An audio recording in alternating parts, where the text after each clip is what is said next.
Hello, everybody. Hello, everybody. Good morning, good afternoon, and good evening, based on where you stay and where you are right now.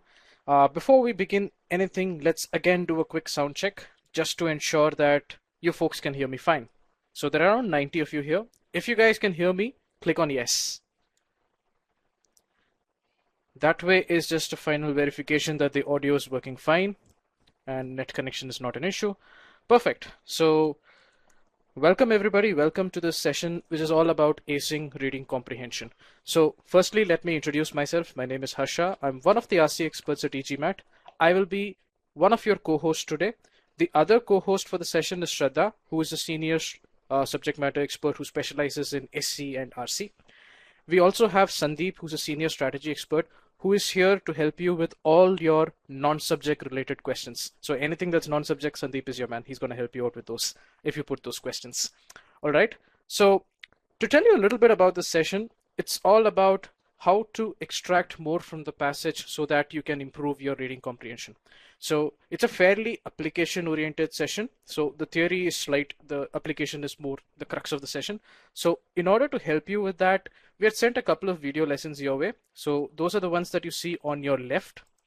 So these are pertaining to main point, which is one of the fundamental aspects of GMAT reading comprehension. Are you able to truly understand the essence of a passage and figure out why the author actually wrote that passage? So these sessions are a part of your free trial. So for any of you who have not yet checked it out, after the session, do log into e-GMAT, do sign into e-GMAT.com and check it out. I'm sure you'll find some value here. Let me also at this point tell you about some upcoming sessions that we have. So we do sessions all year round throughout the time, right? So tomorrow we have number properties, and more specifically, this session is all about divisibility and remainders. So for any of you for whom number properties and divisibility remainders is a bit of an issue, this session can be very, very helpful. Next Saturday, we actually have our critical reasoning seminar, which is all about how to do pre-thinking for assumption questions. So though we are going to stick to assumption questions in this seminar, the approach, the base approach that we see, that's pre-thinking, it's applicable to a whole bunch of other question types as well. So yet again, a very useful seminar coming your way. But that's not all. We also do these other kinds of non-subject matter, but more, more about your GMAT journey and how to get into those colleges, those kinds of seminars as well. So we have one coming up on September the 22nd at 8 p.m. IST. So Mr. A.M. Kannan, who is the former admissions director at ISB, he's going to help us give with interview tips in terms of how do you prepare for your interviews if you want to get into ISB. So that's coming right up. These links are clickable. So if any of you want to register for this, click right away and then we can move on. All right. So I sent you this one question that I wanted your inputs on before we move any further. One is, when do you plan to take the GMAT? And the other aspect to get to know you better is, what is your target GMAT score? So let me bring up that poll as well. So this gives us an idea about the batch of around 120 of you here right now. So what's the general composition of the batch? It gives a very, very good idea, because everybody is at a different point as far as the GMAT journey is concerned. So this gives us a little bit of insight into this particular batch. So if I look at the first chart, when do you plan to take the GMAT? Yeah, for a lot of you, it's 45, upwards of 45 days, upwards of 1.5 months. For you guys, the reading strategies that we discussed today, if you're able to apply it to, let's say, 25 to 40 passages, your reading comprehension can be at a much higher level if it is required for you. And even for those of you who are planning to take the test in another 2 weeks, you still have more than enough time to apply some of these concepts. You can still see a lot of improvement in your reading comprehension. So very happy to see that. And let's look at the other chart, that is, what exactly are the target GMAT scores for this batch. So I'm very, very happy to see this, right? So upwards of 730 is at least 65% of the batch. That's great. Because we have seen over the years, we have seen a lot of data that suggests that, your GMAT score does have an impact, not just on the kind of B schools you get admissions to, but also on other aspects like scholarships. There is some kind of a correlation there between your GMAT score and your scholarship, and eventually your own earning potential, the kind of revenues that you eventually get when you get out with regard to jobs. So I like seeing this kind of ambition. That's very, very great to see. So with this, let's move to the main presentation pane. And here it will take a little bit of time for everybody based on your internet. So once you can see the main presentation screen, it should read what should be your RC target ability. If that's visible, click on yes.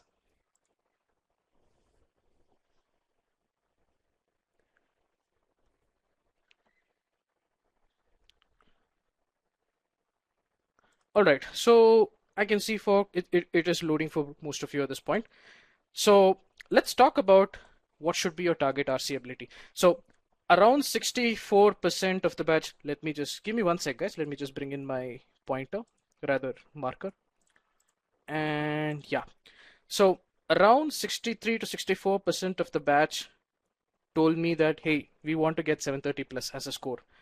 The question you should ask is, what does this translate to in terms of your RC ability? And the answer is fairly straightforward. We've seen this over and over again. To get a 730 plus score, it kind of translates to 90th percentile RC ability.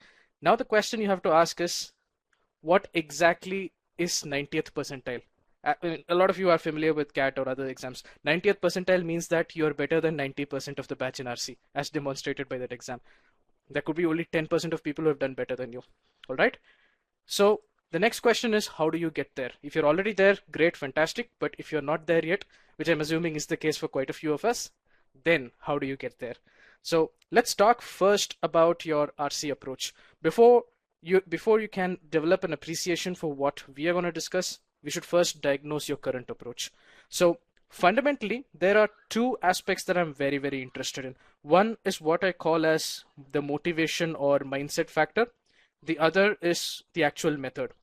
And this mindset and motivation factor is somewhat very, very important for RC as opposed to some of the other sections. And I'll explain why that is as well. So the first question I have for you is, how many of you truly, and I mean this in the truest sense of the word, how many of you truly love RC? The minute you see an RC passage, you go like, oh wow, this is fantastic. How many of you have that sentiment towards RC? If you let me just clear the previous results. How many of you love RC? The minute you see an RC passage pop up on the screen, you go, wow.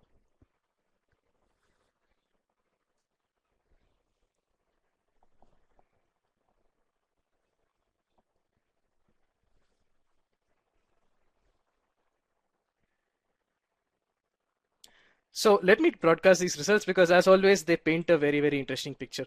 So the problem with reading comprehension per se is it gets a bad reputation. People are afraid of RC. People don't really enjoy RC the way they're meant to. So now the question, let's go a little bit deeper. So many, 78% of this batch tells me that, hey, we do not really enjoy RC. We don't love RC at all.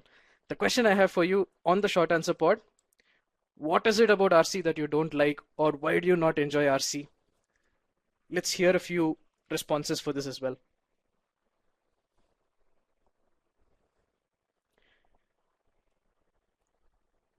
And let me start broadcasting these results as well. Content of the passage, okay, wordiness. So wordiness, you're talking about something called length of the passage. Language, so you're talking about complexity of the passage in terms of complex words and complex sentences. All right, what else? Sentence structure, yes, complex sentences. Stress regarding time constraint, we'll discuss that as well. Topics are too boring. Yes, I see a lot of that as well. People don't enjoy the topics that are thrown at them. Confusing sometimes, passage takes too long. So those are again with regard to time. Zone out while reading. Yes, you're definitely going to discuss that. So the reason I ask these questions is with regard to RC, this mindset aspect is very important. When you go into RC, when you approach an RC passage with all these negative things in your mind, it's also becomes very difficult to actually learn RC to the required degree. So I will, through the discussion that follows, I'm going to be addressing a lot of these points. I'm going to be proving to you that topic does not matter. I'm going to be proving to you that the length of the passage does not really matter. And complexity, you will always have words that we don't understand. It does not matter. You will always have long, dense sentences. It does not matter. So some of these points I'm definitely going to address. We're also going to discuss time towards the end of the passage, but hold on to all your time related questions. This session is about building ability. Time comes next, okay? So that's good. So I see a lot of good responses here. I'm happy to see the participation in the batch. That's always a great sign. So let's talk about the next component. I asked you about your mindset. Now let's talk about your method. Now, typically with RC, there are three ways of going about RC. The first approach is where you take, a couple of minutes, you kind of skim through the passage, and then you go to the questions. That's one way of doing RC. The other way of doing RC is you go to the questions first, and once you've done looking at the questions, then based on what you saw, then you go to the relevant portion of the passage. That's another way. And the third way is where you're not skimming through, you're spending some amount of detailed time in figuring out the passage, and then you're jumping to the questions. So which is your method? Again, be perfectly honest. This is a completely low risk environment. Nobody cares which options you choose, apart from you and apart from me. So low risk environment, be very, very frank.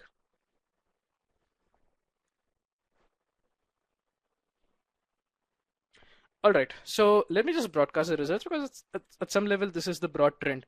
So around 70% of the batch is following method 3, around 14% and another 15, so around 15% for methods 1 and 2. So this is a very, very important point which I want to cover at the outset right here. As far as GMAT RC is concerned, so we are concerned very specifically with GMAT, so I'm not gonna talk about any other kind of passage. But as far as GMAT RC passages are concerned, in our view, methods 1 and 2 do not really translate to success. Method 3, on the other hand, works. So I'm happy to see that 70% of this batch is already trying method 3. So one of the objectives of the session for us is, if you are a follower of method 1 or method 2, we want to transition you to method 3. If you are following method 3, hopefully this session will make you a little better at implementing method 3, because method theoretically is one thing, you also have to learn how to apply it. So sounds good? Let's clear the broadcast results, and perfect. So far so good. Let me just ensure that this is clear. So what we're going to focus on is purely method 3. We're not going to look at method 1 or method 2. All right, so the last question that I have for you, and this is the final self-diagnosis question as per me. Again, it's very important to do this to figure out in your own view where do you stand. Once you have read a passage, once you have gone through a particular passage, what as per you is your level of understanding in terms of a percentage? This is a rough percentage, whatever it is. It's what you call as a self-appraisal.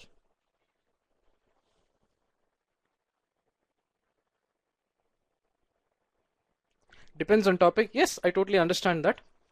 But the beauty of what we're going to discuss today is once you reach a particular level, you're truly going to become topic agnostic.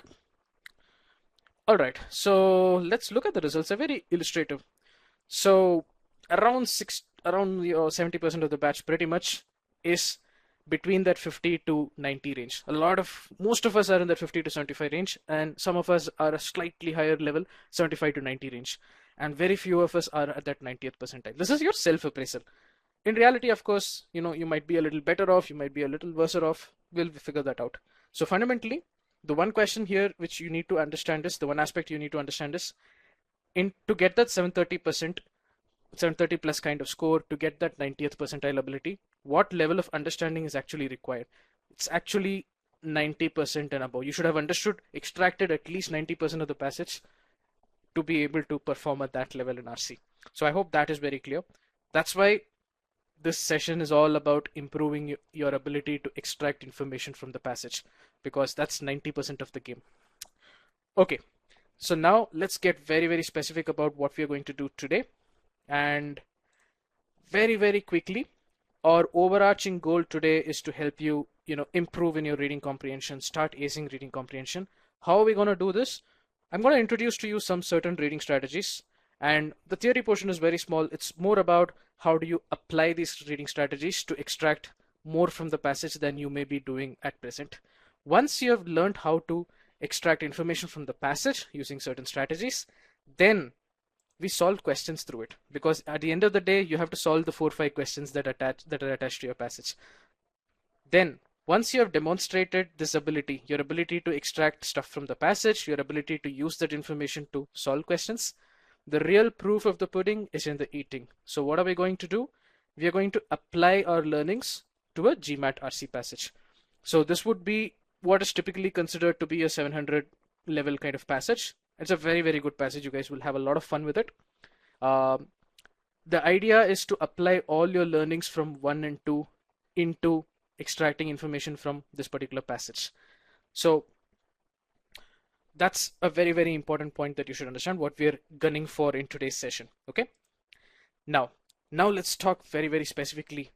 I told you in RC, the mindset aspect matters a lot. The reason RC mindset matters a lot is with regard to critical reasoning or sentence correction or quant, a lot of us don't have any negative issues surrounding it. We go in with a very positive attitude.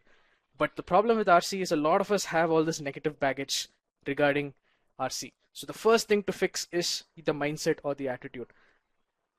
You have to start taking an interest in each and every RC topic that you read. You cannot be like, oh my God, I do not like quantum physics, or oh my God, I do not like, feminism. You have to take an equal interest irrespective of topic, a good amount of interest. How do you do that? Keep your end goal in mind. In that 4 minutes or 4.5 minutes that you're spending reading a passage, you have the opportunity to learn something spectacular, something new, and it is going to help you get that 730 plus score. If you do not pay attention, if you not give an interest towards that topic, the topic will also not give an interest towards you. Your chances of getting all your questions right goes for a toss. It's compromised. So the first thing to do is start taking a genuine interest in RC, irrespective of topic. And the attitude that you really need to have in RC is, hey, whatever the topic, I don't care. Whatever the length, I really don't care. However complex the passage is written, maybe the sentences are complex, maybe the words are, words such as jargon which I do not know, you do not care. Irrespective of what is thrown at you, you have everything it takes to extract everything that's needed from the passage and solve all the questions correct. That's what I call a killer mentality for RC. That's what you need to have at the outset. So if you come into RC with that positive attitude that, hey, I don't care about topic, I don't care about length, I don't care about complexity, I'm going to ace RC, then what it allows you to do is you can truly get immersed in the passage without any of these negative trappings binding you. You can truly, without distractions, focus on the passage. And it is when you do that you're truly able to understand the author's intent. You will be able to understand what the author is trying to say. That's where your understanding will come from. Is this point clear? Let me just do a quick yes or no here about the importance of the correct mindset. Is this mindset aspect clear? Perfect. I love to see yeses, by the way. So it's good to see that, because all the strategies, nothing is going to work without the right mindset. That's very important. Now let's get very specific. And this is a point where I would request all of you to pay a little bit of attention, because what I'm going to discuss here is the theory. After this, we're only going to do application. Okay. So what are these reading strategies that I'm talking about? The first reading strategy that we're going to discuss today is what we call as sentence structure. So in RC, you typically have quite a few long, complex sentences. The mistake that a lot of students make is they read this extremely long, complex sentence, and then they just hope that they understood it. You will get a partial understanding if you just rush through a sentence like this. The key to understanding a really long or complex or dense sentence is to break it down. Piece by piece, break it down, understand what that piece is trying to tell you, infer what you can from it, then you assimilate and understand the overall meaning.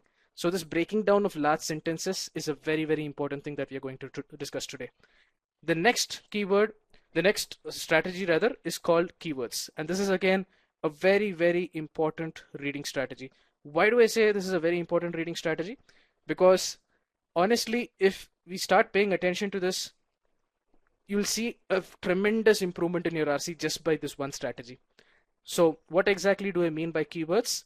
Keywords are very specific words or phrases that are used by the author of an RC passage to either do one of two things. Either to communicate a very specific meaning. The author wants to indicate something to us. He or she may use a particular keyword. The other purpose is as a bridge between sentences. Sometimes the author uses some specific keywords as a connecting point between sentence 1 and a sentence 2. If we can latch on to these words and ask the question, hey, why did the author use this particular word here while you're reading the passage?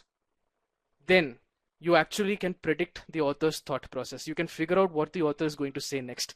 And this actually builds your comprehension. Because even if the actual sentence that follows is super complex, you already know the intent behind that particular sentence because you were able to figure out the keyword. Now, I'll give you a very simple example for this. Imagine that you have a particular sentence which says, work from home is fantastic for employee productivity. So I'm talking about work from home. I'm telling you that it's fantastic for employee productivity. In other words, I'm telling you something positive about work from home. Now, after the sentence, the starting of your next sentence is the word however. The question I have for you in the short answer pod, please tell me, is what is going to follow?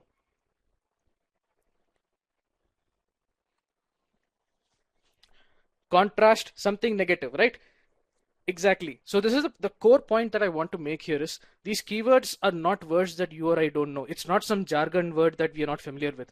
These are words like thus, however, moreover, additionally, and so on and so forth. These are words that you and I know. The only thing I'm asking you to do is pay attention to this. So the minute you pay attention here, you know that, hey, the author told you something positive about work from home. Then he said, however. So what's going to follow? Something negative about work from home. Now, this could be a very simple sentence that says work from home, however, work from home is bad for employee stress. It creates a lot of stress. Or it could be a super long three or four line big sentence, which is not easy to understand. But even if this is not easy to understand, you kind of know that, hey, this is something bad about work from home. Do you see the value of keywords from this example before we move on? This part is fundamentally the theory. All right, if this is clear, let's talk about the final reading strategy that we're going to discuss today. This is called summarization. So a lot of you typically have trouble with this extra dense passages, right? Like for some people it's humanities, for some people it's astrophysics. You see a passage about asteroids and meteors. So the key to solving really dense passages is actually the ability to summarize. The problem with the current approach with a lot of students is, hey, imagine there is line 1, there's line 2, there's line 3, there's line 4, there's line 5. Imagine this line 2 was very, very complex. It was the minute you read line 2, it felt like, oh my god, what did I just read? Then the problem is, if you don't spend the time here trying to understand in your own words what the author tried to say, when you go to the next line, line 3 or line 4, logically, only if you understand line 2 will you be able to understand line 3 and line 4 properly. In most cases, in some cases at least. So the reason you get lost in a passage is because at this point, line 2, where you should have spent a little more time to understand what it actually said, you kind of moved on. You did not summarize in your own words what did the author actually say. That's the reason people get lost in dense passages. So the key to not getting lost is to summarize whenever you reach a point of information overload, whenever you feel that what you read did not make any sense. You also summarize at the end of a paragraph. You also summarize once you've read the whole passage. But summarization is critical. So everybody with me so far? Shall we move to the practicals? We're going to do 2 short questions. So let's hear a slurry of yeses so that, we will start on a very auspicious note. Perfect. Good to see all those yeses. So what I'm going to do is I'm going to give you a short passage. This first question is a main point question. You need to figure out the main point. I'll also bring in a poll which says done reading. Once you're done reading the passage, just click on yes so that I know when to move on. When a majority of the people here have read the passage, I will move on to the question. All right. So here's the question. Here's the passage.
All right, I can see that a good number of you are done reading the passage. So what I'm going to do is I will take this poll out. Let me.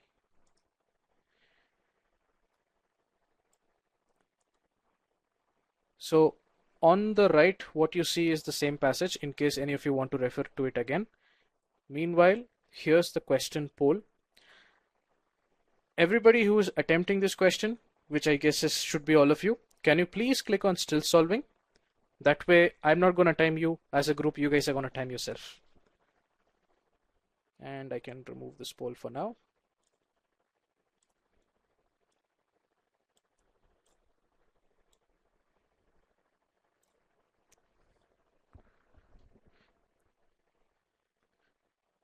All right, so now let's go into the question. Remember, folks, it's a main point question. All the best.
All right, most of you are done. So last 10 seconds.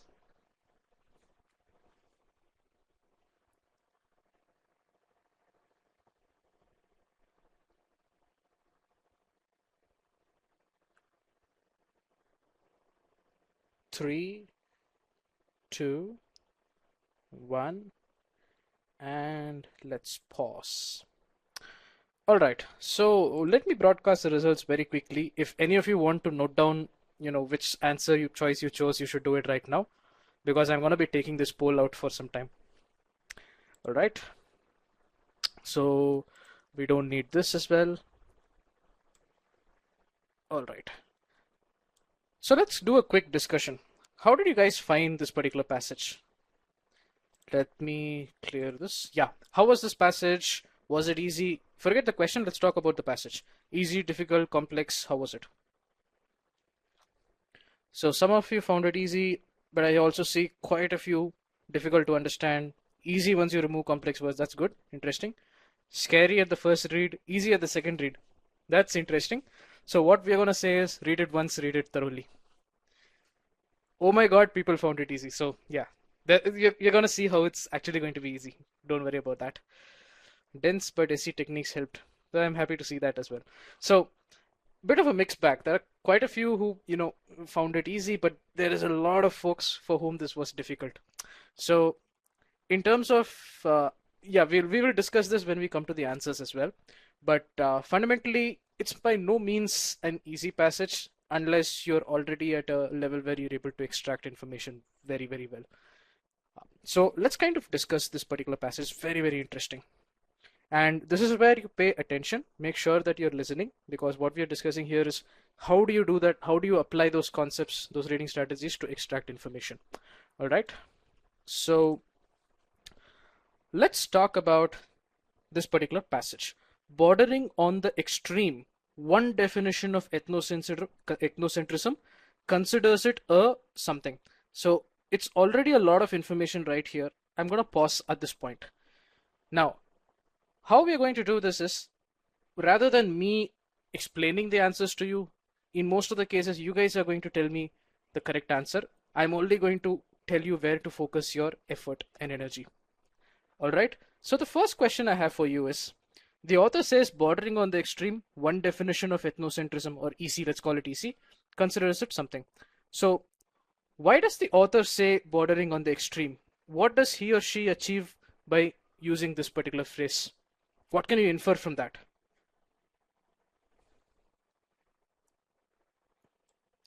Some of those answers are absolutely on point. I'm not talking about what you get from one definition, but what you get from bordering on the extreme. Some of you got it. It's an extreme view, something extreme, exaggerated definition. I love that. That's exactly what I've written down here, so I love that a little more. But fundamentally, some of you have got it, right? There is some kind of exaggeration. So bordering on the extreme is referring to this definition, but what does the author tell us about this definition? Hey, whatever this definition is, it's a little extreme. It's bordering on the extreme. What do you mean by bordering on the extreme?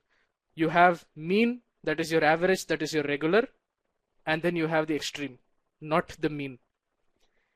So when you say bordering on the extreme, at some level, what you're trying to say is, hey, this one definition that we're talking about, it's a little out there. It's a little extreme or exaggerated. Do you guys see that now?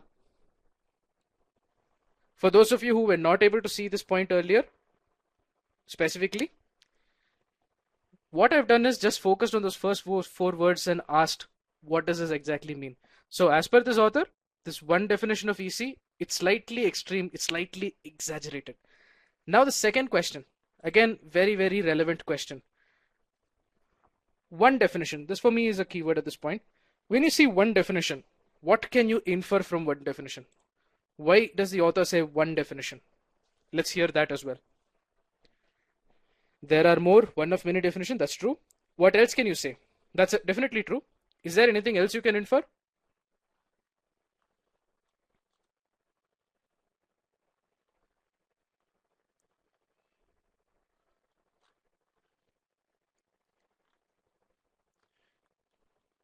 Ah, somebody out there actually talked about it.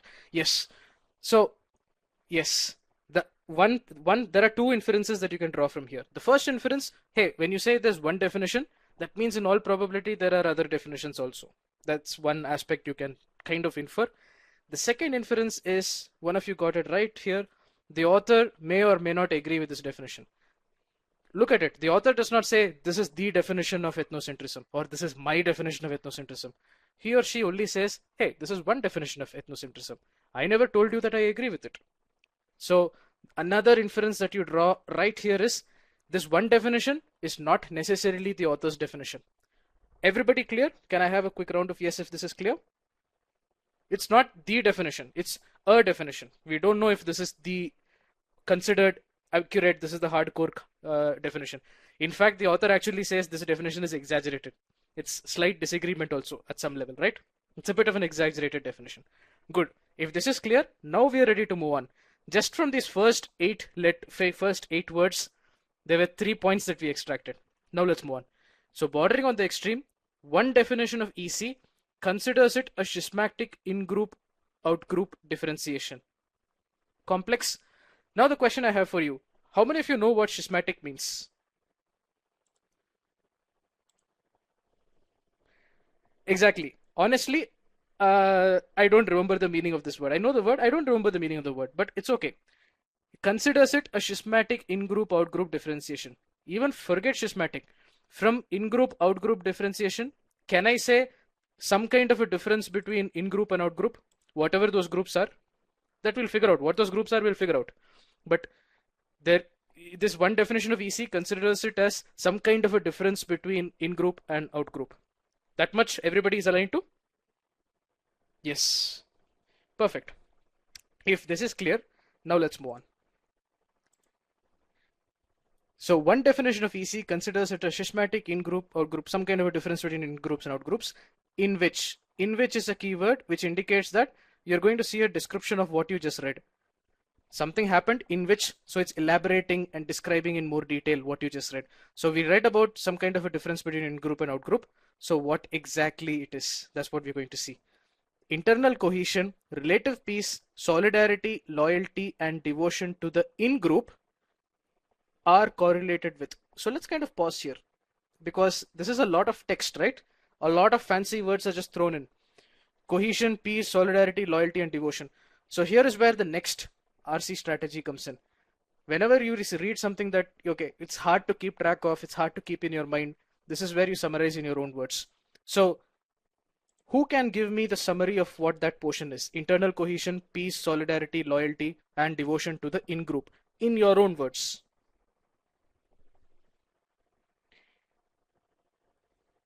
It's not attributes of the in-group, but it's positive feelings towards the in-group.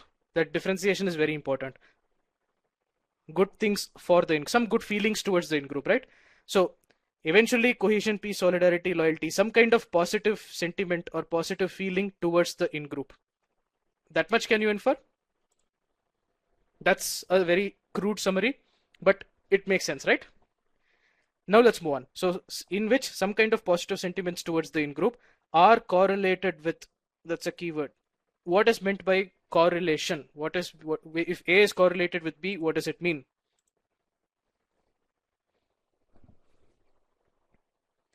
Not necessarily directly proportional. That's very interesting that you went to direct proportionality. That's not really. The rest of you are right. There is some kind of a relation. When something is correlated with something, that only means that, hey, that A is correlated with, that A has some kind of a relationship with B. You can have positive correlation, you can also have negative correlation. So even inverse proportionality for that matter is possible. But fundamentally, there is some relationship between these two entities. Entity one is positive feeling towards the in-group. So that positive feeling towards the in-group is correlated or is linked with a state of hostility towards out-groups. Or in other words, this I think is fairly straightforward. State of hostility, right? Some kind of negative feeling towards out-groups. So far, so good? So by going slowly, we have extracted what this one definition is. It's not necessarily the author's definition, but as per this definition, positive feeling towards in-group is linked somehow with negative feeling towards out-group. Which, so whenever you see words like that or which, ask what it's referring to. Out-groups, which are often perceived as. So these out-groups are being referred to as or perceived as subhuman. What can you infer from subhuman? If earlier we were not clear that in-group and out-group was talking about people, now we know. Now we know that we are talking about humans and not potatoes. And they are being considered as inferior. Of course, that's also true. But this is another inference which I wanted to understand. So even if by looking at terms like ethnocentrism, you are not sure it's talking about people groups, now you know. That's another aspect which I wanted to focus on. So these out-groups are perceived as subhuman, somewhat inferior, and or the incorporation of evil. They're viewed as evil. So everybody's understood all these points now. Let me actually bring it here. So the question is, presents, these are all the different points that you could have extracted. The author has presented one definition of EC, not necessarily his or her definition. That's a key point. There is of course the additional inference that there are probably other definitions too. Then the author told us is that this definition is a bit exaggerated. That's an inference from bordering on the extreme. And then your summarized understanding of this very complex piece of text, which is, hey, positive feeling or love for your own people, in group, is somehow linked with negative feeling or hatred towards the out group, who are actually considered subhuman or evil. Everybody got all this? Now, actually, I should put that to a poll. Well, some of you would have definitely got all this, but let's put this to a poll. Out of these 3 points, which of the points were you not able to get? Let's put it in this poll.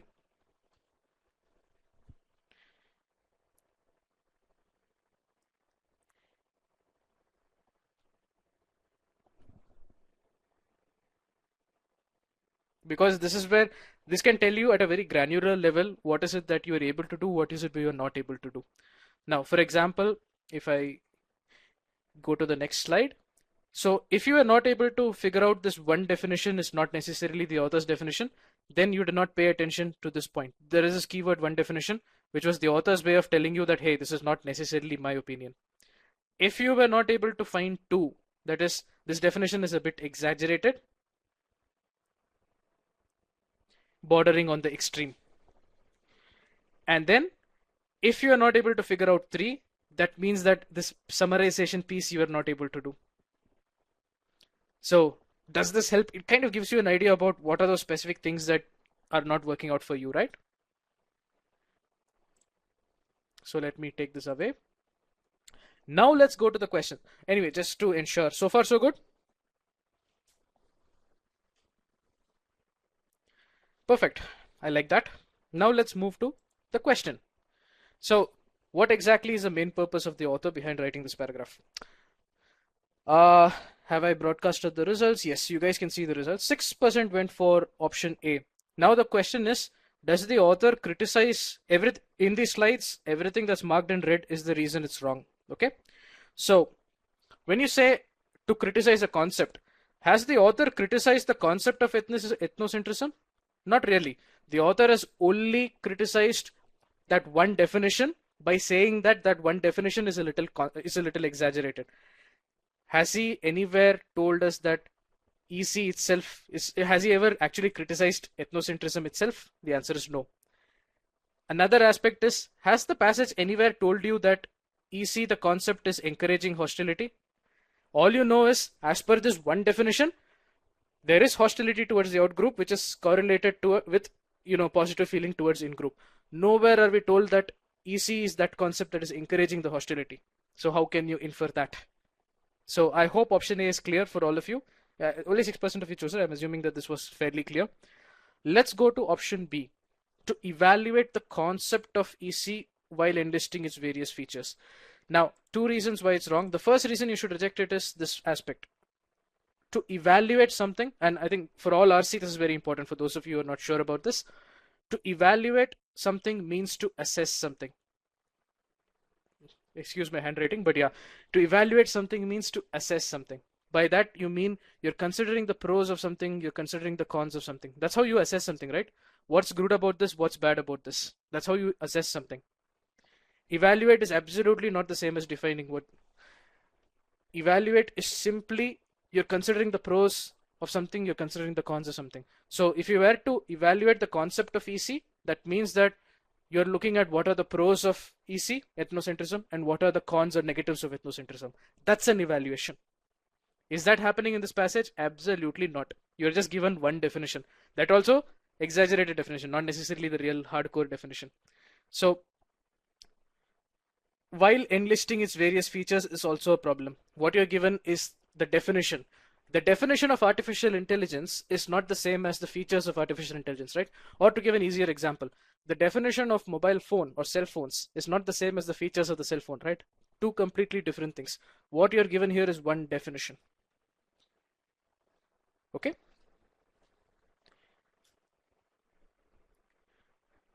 Some questions here. Let's see. Evaluate is not the same as defining. That's true. Question regarding the passage. I interpreted which are evil. What are evil? The subhumans are not evil. They're perceived as evil. They are not hostile towards outgroup or anything. But there are people who perceive these subhumans, these outgroups as subhuman or evil. So that's one distinction that you have to make. The perception exists that the outgroups are evil. That's the core point. Okay. So I hope this is clear. Let's move on to option C. Option C, now 22% of you chose option B. Is it clear now why it's not the correct answer? Is the author defining EC or is he giving you one definition of EC? Let's give a quick yes here or no here. Is the author defining EC? Absolutely, right? The author is not defining EC. He's given you one definition. He's not telling you that this is the definition of EC. The second aspect, very important, is there a hierarchy here? We don't know, right? The passage doesn't say that there is this hierarchy that exists. You cannot just assume that there is a hierarchy. Which brings us to the only correct answer for this question, which 50%, 52% of the batch was able to get, which I'm happy to see. To introduce the concept of EC by presenting a view on it. Notice how it's worded. Not presenting his view, her view, their view. No, presenting a view. By reading this passage about ethnocentrism, by providing this passage about ethnocentrism, what has the author done? He has provided us, or he is introduced to us, the reader, something about the concept of EC, but he's not presented his view. He's just presented one particular viewpoint about EC. Is that coming through? A parallel example for this, I'll just give a very quick parallel example, is tomorrow I organize a party at my house. You guys are all here in the evening. I introduce you to a friend of mine. I'm introducing you to this friend, but I'm not telling you my opinion of this person. I'm not telling you, hey, this is a good guy, this is a bad guy. I'm not telling you anything about on those lines. I'm just introducing you to a person. It's the very same thing. To introduce the concept of EC by presenting a particular view about it. View is not definition. I know, very technically speaking, you are right, but the point is multiple definition exists, which is basically multiple viewpoints that are existing. Some people believe that EC is defined this way. Some other people believe that this is not the actual proper definition of EC. So the author, who believes that this particular definition is slightly exaggerated, he or she does not conform to this particular view that, hey, this is the definition of EC. So I hope that is clear. Even though technically view and definition may not be the same, but in RC parlance, you have to be careful. Perfect. So I hope this question was clear. So now let's talk about what do you not need to ace GMAT RC. Notice this entire passage, this entire short passage was actually just one sentence. Notice how we were able to extract meaning by breaking it down into chunks. This is what we called a sentence structure. Notice we still don't know what exactly the meaning of schismatic is. And this is a core learning for you for all your RC. In any RC passage, especially as the levels get more complex, you will find unfamiliar words. The key is not to get stuck up on it. If it's an important word, the author will find a way to let you know what it actually means. You can infer from context. But there are a lot of words that are just thrown in that nobody cares about. So even if you did not know what exactly schismatic means, you would still be able to answer the questions. So don't get obsessed over words. Don't get scared with that. That's a very important aspect. And by the way, how many of you come from this background where you know what ethnocentrism is? Let's talk about that also. So I see this comment, subhuman means kind of inferior. But again, is that hierarchy being hinted? There is no real hierarchy there. They're saying that these guys are considered as subhuman. So you're assuming that that's a inferiority at some level. But anyway, let's come to this particular point. Let me ask this question again. How many of you come from that background where you know what EC is, ethnocentrism is? There are around 140 people. For most of us, honestly, this is outside knowledge. It's actually a humanities topic at the end of the day. But did that stop you? Still 52% of the batch was able to extract this and get the correct answer. And once this discussion is done, I think you guys will also be at a place to do that the same. So the topic really, really does not matter. Unfamiliar words, long sentences does not matter. Long, dense, tough topics does not matter. You can do anything. Okay? What you really need to do to ace RC is 100% immersion. Notice the way we jumped into the passage with pure 100% focus. That kind of reading, or what we call as active reading. It's not that I just read through line 1 to line 4 and then I thought, okay, this is my understanding. How we broke down, focused on these aspects at a very minute level to get understanding. That's what you mean by 100% immersion. Read the passage slowly, don't skim. Break down big sentences, that's what we did. Focus on those keywords, that's what we did. One definition told you something. Summarize as needed. So everybody feeling a bit more confident about RC now? I hope we are breaking some barriers as far as, RC mindset is concerned also. Good. So now let's move to the next question. Won't this take time? A very good question. Hold on to all your time related questions towards the end. I'll show you anecdotal evidence to show that it won't matter. Because everything is a skill, right? The short answer is to do a passage at this level, to analyze a passage at this level of depth. Right now it will take time. The same difference with the same thing with any other skill that you're trying to learn. If you're learning to drive a car, initially you're going to be bad at it, right? If you start off straight from birth, if you're good at driving a car, It's a very rare thing. You must be genetically gifted very superiorly. But initially, when you're learning how to drive a car, it is gonna take a lot of time. But once you do a little bit of practice, once you've driven 100 kilometers or 150 kilometers, doesn't driving become intuitive and automatic to you? Does it still take time for you to figure out which gear to move into, which when to press the brake pedal? Those things don't take time, right? You do it naturally, you do it intuitively. It's the same with these skills that we are trying to explain here. Initially it is going to take time, but you reach in a point in time where it becomes absolutely the more intuitive and natural thing to do.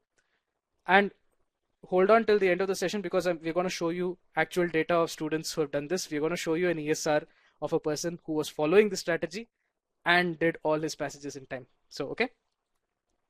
Now let's move to the next passage. If everybody is ready, let's go to the next passage. This is also going to be a short passage before we jump into the main passage. The idea here is to apply what you learned in the last passage and use it here to do this, okay?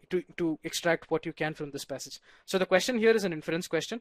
By the time we are done with this discussion, you'll also have a slightly better insight about what GMAT RC inferences are actually and what they are not, okay? So same procedure as the last time. Here's the passage for you.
So I'm bringing the passage right here at the top right, and let me bring in the poll.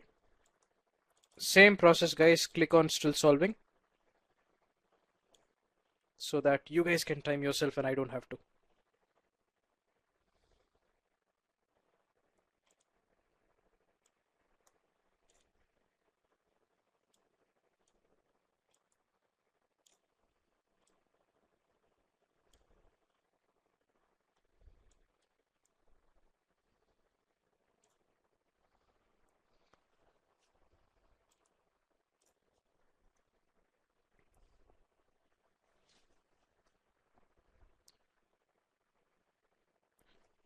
All right, so now I'm going to introduce the question to you. A good number of you have clicked on still solving. So the passage is available on your right for reference if you need it. And here's the question. All the best. It's an inference question, mind you.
most of you are done. Let's take another 10 or 12 seconds for this.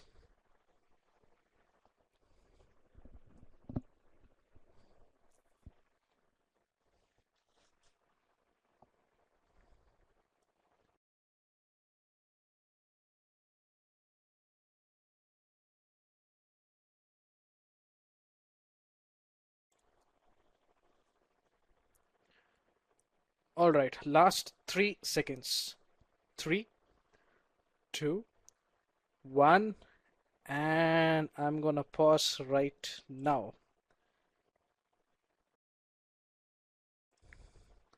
All right, so let me take away the passage. We don't need this anymore.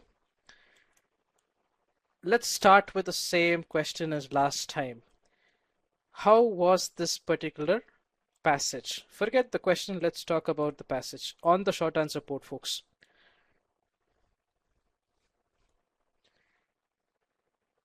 So a little more of easy this time in terms of distribution. That's good to see.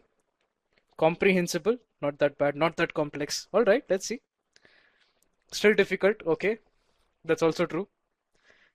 So this is also, the way it is written, it's also not really an easy passage, but if you follow the right strategies, if you put in that right amount of focus, again, not as difficult as it looks. So that's good. So let me broadcast the results also. There can be only one correct answer, right? But look at the distribution. A, B, D to some extent, and E are all popular. So which is the correct answer? That's a real question, right?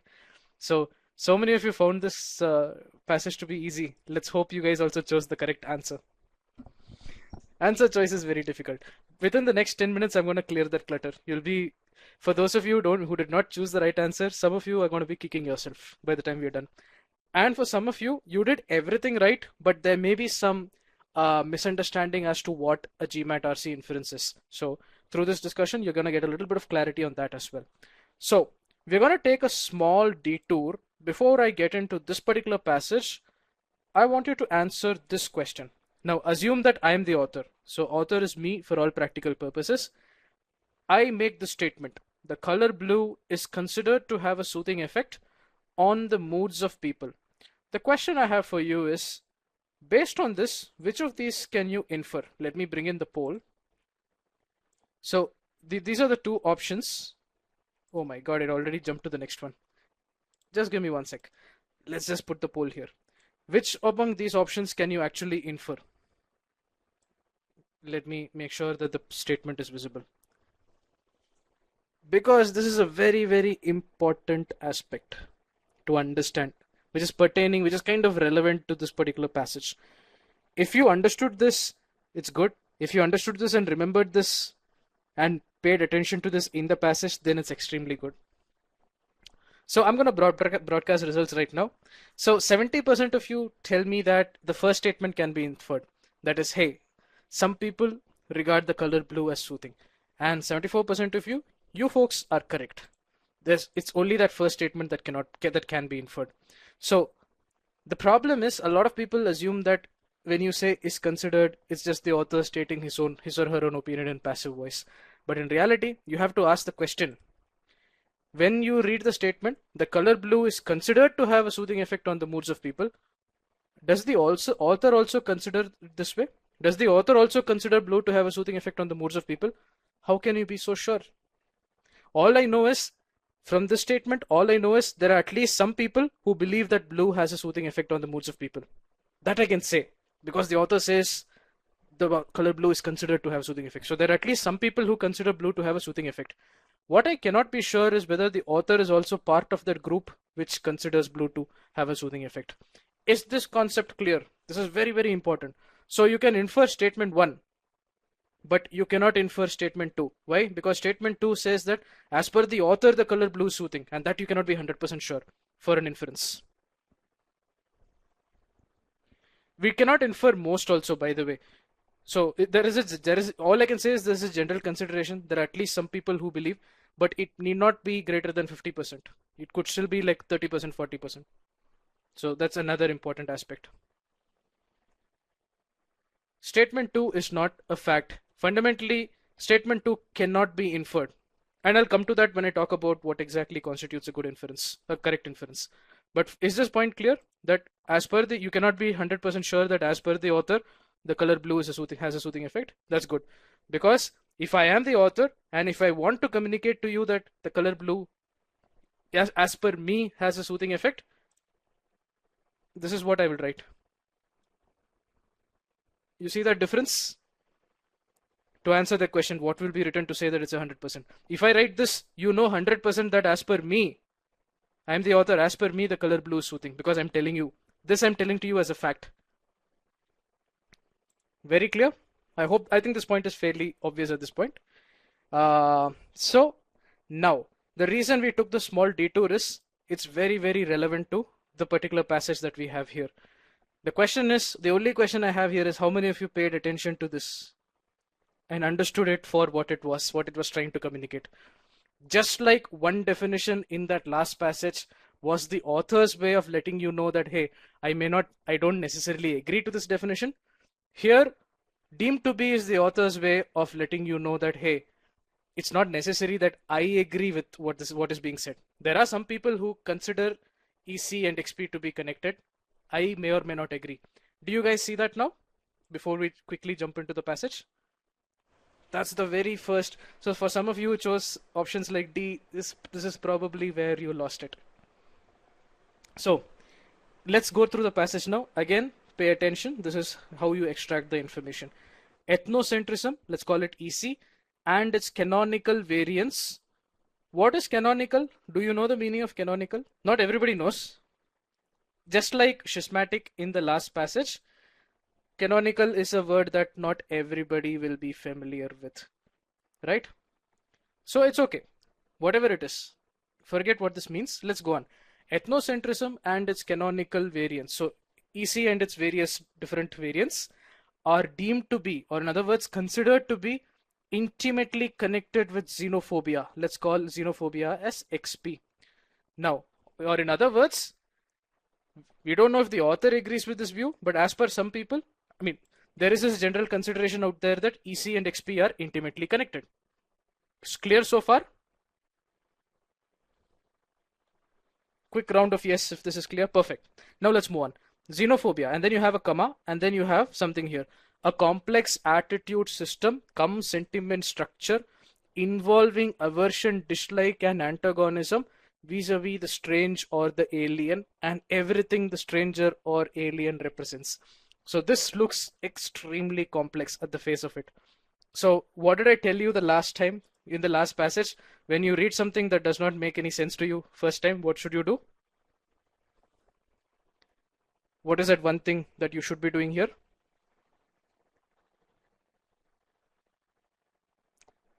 Break it down, shorten it. Okay. What else? I also told something else. Yes, summarize it.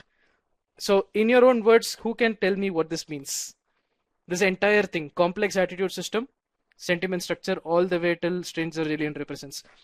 Let me clear the answers. In your own words, if you had to put this, like I told you, I'm only telling you where to focus your attention. You guys are going to give me the answers. So definition of XP, that's correct. Dislike towards strangers, that's also correct. So both the answers I see here are correct answers, and both of them are important. One of the answers tells me what this thing is. That is the definition of XP.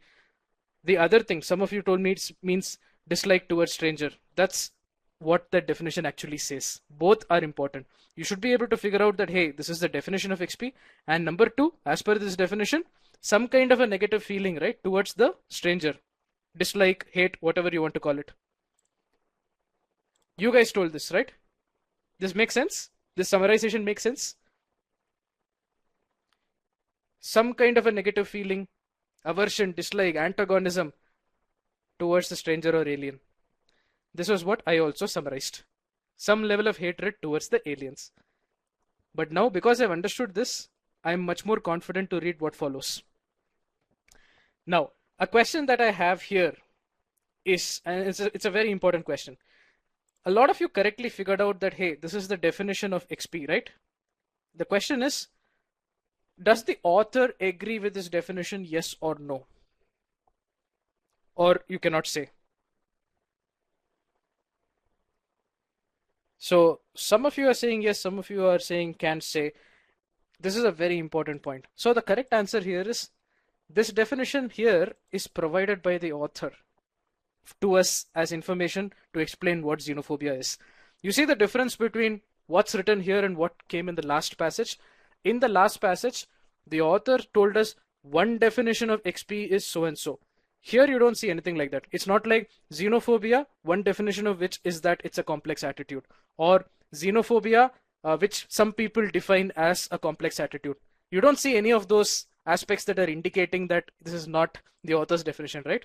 Here the author just flat out gave you xenophobia, comma, and then told you what it is. Exactly. This is something the author believes to be true. He or she has given us this as the definition of XP. As per the author, this is the definition of XP.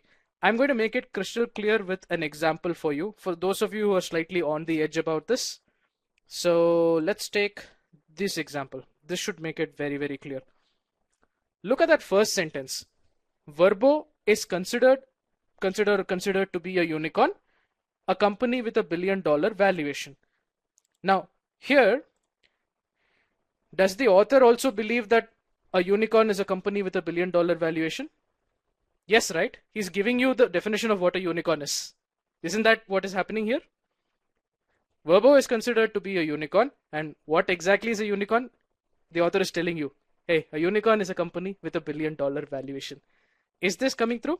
Look at the other example as well. Google, an internet company, is considered a good buy. So whether Google is a good buy or not, if you're an investor or a stock trader or whatever it is, whether Google is an internet company or not, that is not up for debate. But whether it is a good buy or not, as per the author, you don't know. As the author only says that Google is considered to be a good buy. We don't know for sure if the author believes that Google is a good buy. But whether Google is an internet company, yes or no, that's very obvious, right? That Google is an internet company. The author is fundamentally, by putting that comma, he's just telling you what Google is.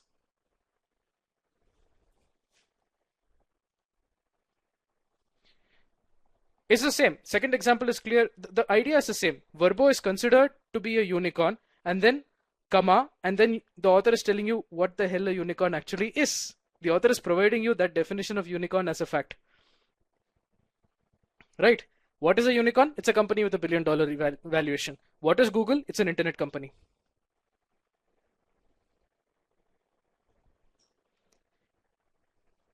So I hope this point is coming through. There's a question, couldn't the author just be stating a fact by mentioning the definition instead of an opinion of how he agrees with definition? That's what he's doing here, right? At the end of the day, he's just presented this definition. But unlike in the last passage, he's not telling you this is one definition that too exaggerated. He's not telling you xenophobia, which is considered by some people to be a complex attitude system, or xenophobia, which some people define as a complex attitude. He's not putting all those additional aspects. He's just telling you xenophobia, comma, what exactly is xenophobia. So, yeah, that was because I was not broadcasting, so now it should be clear. So, is this point coming through? So, fundamentally, you guys gave me the definition of xenophobia as given by the author. So far so good. Now we're ready to move on. This is where the real, let me allow that. Somehow I unticked it again. Perfect. Now it should be clear. So is this concept coming through at this point? So let's kind of recap. EC and its variants are considered to be, not necessarily the author, intimately connected with XP. Now what is XP? Fundamentally, this long definition, which means some kind of negative feeling or hatred towards the aliens. And this is the definition given by the author as the definition of XP. It's a fact at this point. It's not up for debate. For the purposes of this passage, this is a fact that's considered true because the author told us this is the definition. That's what you should understand. If the author has presented it as a fact, yes. The author did not qualify it or did not put in a condition saying, hey, this is one definition or so and so. In those cases, you cannot be sure. But here it is the author giving you the definition as a fact. So I hope that clears it. Now, shall we move on? Let's go to the next sentence. Some socio-cultural anthropologists even considered XP and EC to be opposite sides of the same coin. Now, some of you might have gotten confused here. because of opposite sides of the same coin. What is exactly meant by opposite sides of the same coin? What can you say if I tell you A and B are opposite sides of the same coin? You have to think about what this phrase actually means, right? Same thing with two meaning. They go hand in hand. This is fantastic. You guys are getting this, right? Surely movie. That's interesting. They have the same core. Your answers here are perfect. Fundamentally, if you take a coin, a typical coin, if you have a heads, you also have a tails. You cannot have one without the other. Or in other words, they go hand in hand. They have the same core. One cannot exist without the other. All these answers which I see are the correct answers. So now, if you understood this, who can tell me what exactly this word even is doing here? What is the purpose of even?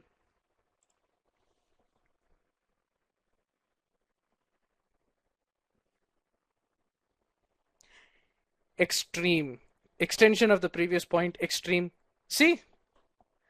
Now the question. So a lot of you are getting this. Now the question I have for you is, did you get this while you are reading the passage, or are you figuring this out now? The person who understands this while reading the passage, that's where magic happens in RC. So let me explain this point for some of you who might not have gotten this specific point. In line 1, the author says EC is as per some people, EC is intimately connected with XP, right? Now in this line, hey, it's not just that EC and XP are intimately connected. Some socio-cultural anthropologists are saying that they're not just intimately connected, they are so strongly connected that EC and XP are practically opposite sides of the same coin. They are so strongly connected that they coexist. You cannot have one without the other. If you have ethnocentrism, you will have xenophobia. That's the point. I will give you an example to make even the concept of even also crystal clear. So let's talk about even. Take a look at the sentence, the first one, basketball example. Shaq was the most dominant basketball player of his time. Some analysts even consider him to be the most dominant player of all time. So you see what even did there?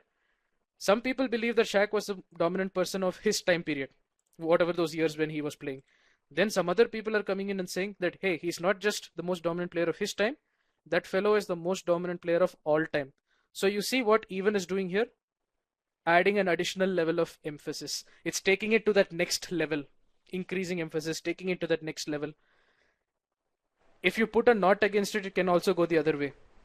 But is the concept of even coming through? How it's used in this particular passage? So here is an example of the word even, which is a simple keyword, which is being used to connect your line 1 to line 2. I told you, right? The author uses keywords sometimes to, form that bridge between sentences to, communicate a very clear level of meaning. That's what's happening here. So as per some people, EC and XP are intimately connected. But as per these anthropologists, they are not just intimately connected. They are so strongly connected that they practically coexist. They are opposite sides of the same coin. You cannot have EC without XP. Let's hear a quick yes if this point is coming through. For anybody who has a doubt here, this is the point where you ask. Perfect. Then it's good. This is fantastic. Now let's move on. If this is clear, now we are ready to move on. But again is a keyword, right? It means some kind of a contrast is coming through.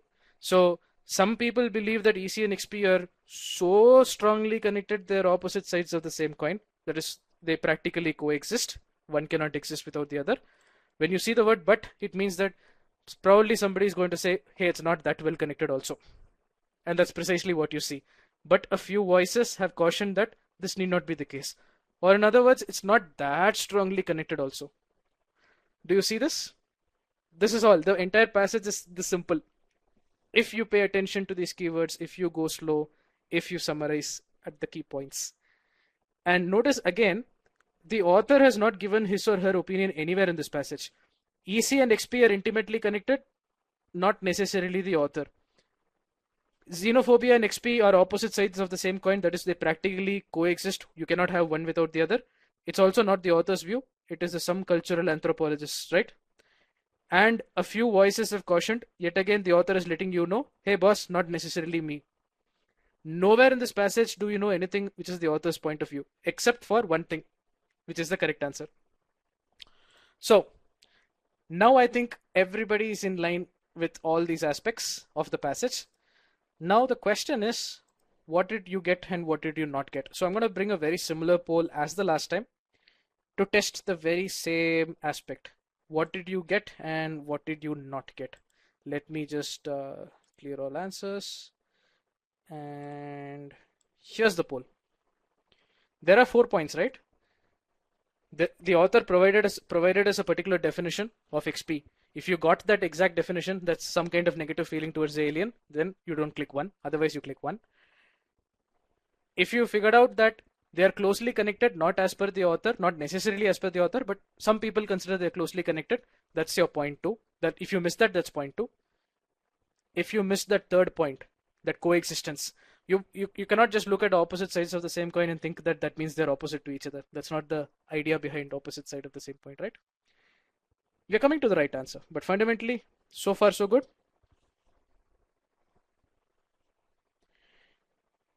An inference would be anything that you can infer from the passage. So I think I'll answer your question in the very next slide. I'm going to talk about what exactly an inference is. So I like this understood all percentage assigned kind of gone up, which is good, which is a sign of progress as far as I can see.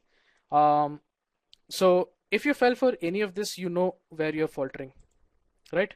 Now let's kind of go to the other aspect that I want to discuss. What exactly is a correct inference as far as RC is concerned on the GMAT? Yet again, this is very, very important to understand. A lot of us have this misconception that a correct inference has to be a new logical point. It cannot be something that's already stated in the passage. How many of us have this idea that, hey, an inference cannot be something that's already mentioned? Exactly. So fundamentally, this is a very, very important point.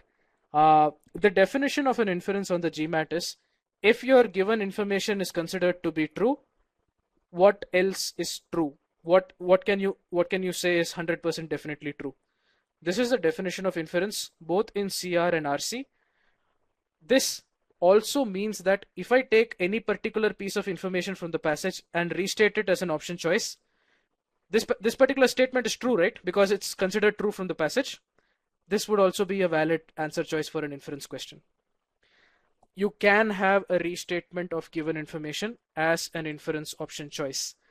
This is very rarely seen in CR, but this is very, very, very popular. At least at some level, it is fairly often seen in RC. I can repeat that because this is an important point. See, a lot of us have this misconception that an inference has to be a new logical point, which is not mentioned anywhere in the passage. That's not 100% accurate. The definition of inference is, if your given information is considered true, or in other words, if your passage, everything is considered true, what is definitely true? What is 100% definitely true? The aspect about this definition that's important is, if I take a particular sentence from the passage and make a statement that is just restating the same idea, that can be a valid inference because that is also true, right? It's passage information which is considered to be true. So the bottom line, a valid restatement of information given in the passage is a valid inference. Is this clear to everybody? This is most often seen in RC. It's very, very rare in CR, but it's there. At this point, it should be clear. I've repeated this twice now. At this point, it should be clear. You should be paying attention. Fundamentally, the thing you have to remember is, an information does not have to be a new logical point, a valid restatement of given information. If I give you the same information from the passage and put it as an option statement, it is a valid inference. That's your bottom line. That's one aspect of inference that you should figure out. Misconception that we have tried to clear. The second aspect is, an inference in a GMAT RC passage is from the point of view of the author. It has to be something that, as per the author, is true. In your inference question, typical inference question that you see on the GMAT, what can be inferred based on the passage? What, according to the author, is true? The passage is written by the author. So if the author does not believe something to be true, then you cannot say it's a valid inference from the passage. For an inference to be valid, it has to be something that as per the author is true. You know 100% sure that as per the author this is true. Why do I say this now? What this means is EC is intimately connected with XP. You don't know 100% sure, right? You're not 100% sure if the author believes that to be true, because it's only a considered opinion or a deemed opinion. As per some people, EC and XP are intimately connected. We don't know if the author agrees with that, so we cannot say the author also believes that EC and XP are intimately connected. Is this point coming through? Again, very, very important conceptual aspects of inference. Some of you would have done everything right. You would have understood every aspect of the passage that we just did, but because these aspects about GMAT inferences were not clear, you might have still not chosen the correct answer. Did that happen to anyone? You got all the 4 points you got all those 4 points, but you still chose the wrong answer. Yes, that's because these overall conceptual ideas about what an inference is were not clear. But I hope we are breaking that clutter now. Good. This for me is a sign of progress. We are learning something, right? So the last aspect is the author in an RC passage is assumed to be a logical and sensible person. If the author is given something to you as a fact by definition is considered to be true, and if something is considered to be true, as we saw, a valid restatement of something that's considered to be true is also a valid inference. In other words, what was that one thing in the passage that the author has given to you as a fact, something that is not up for debate? We saw that every other thing, yes, you guys are getting it. Every other thing, some anthropologists are believing it, some other people are saying every other thing was somebody's opinion. We're not 100% sure the author agreed. The one thing in that entire passage which you know the author believes in is the definition which he provided. He or she gave the definition as a fact. And because he provided the definition, you can be 100% sure it is true as per the author. And if it's true, then it can be a valid inference. So, therefore, the correct answer is option E. 33% of the batch chose this. But I hope now you're getting some clarity about why it is. Now I'm going to rush through all these options because it will be very, very clear why each option is wrong. So if I look at option A, 20% roughly chose option A. XP and EC are different facets of the same concept. Who is saying this? Opposite sides of the same coin, right? Or in other words, different aspects of the same concept. But who is saying this? Is this the author's view or is this somebody else's view? So some sociologists. So it's not necessarily what the author believes to be true. Therefore, it cannot be a valid inference. It's as simple as that. This is the view of some experts. So option A is rejected. By the way, if you have done the analysis of the passage at this level, rejecting these option choices is less than 5 seconds. The minute you read this, you're going to reject it immediately. Oh, I like that comment. This is so helpful, I swear. Because I know we do these kinds of passages all the time. If you have understood these aspects from the passage, that's where you save time in the option choices. You can reject this within 5 seconds. You read it and you reject it. Let's look at option B. Same policy. The canonical variants of EC are closely connected with XP. If you did not pay attention to this deemed to be, you would have chosen option B. 28% of the batch chose option B. But now you know, it's only as we don't know whether the author believes this thing. There are some people who consider that EC and XP are intimately connected. Does the author agree with it? You're not 100% sure. So how can you infer option B? This is a deemed view. For those who chose option B earlier, is this clear? Quick round of hands. A show of hands rather. Yeah, perfect. That's great. That's great. So I hope you're taking these learnings because this is where your clarity will come through. Options C and D are fairly easy to eliminate. I'm happy most of you did not choose option C, but you also have to be not choosing option C for the right reason. A lot of you may have not chosen option C because you believe that EC and XP are connected. The real reason why you should reject option C is you don't know whether they're connected or not as per the author. That's an important distinction to make.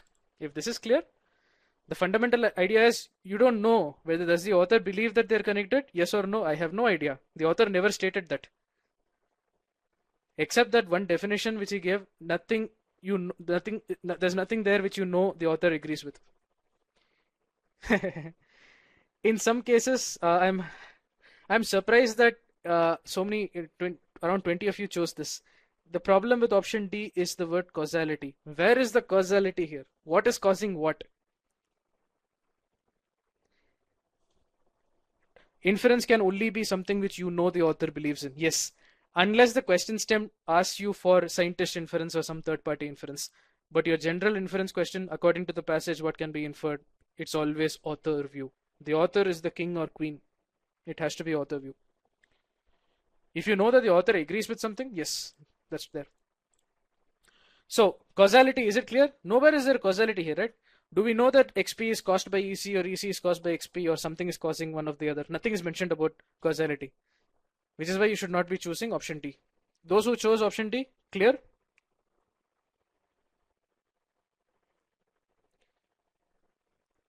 So, yeah, I think, yeah, got it. Perfect. If there's a doubt about this, it should not be there. There's no mention of causality, but yeah, if there's a doubt, just put it in the Q&A. We'll help you out with that as well. Which means there's only one correct answer here. This, by the way, is your summarized definition. You told me some kind of negative feeling towards the stranger, whatever it is. This is the one thing that the author has given as a fact.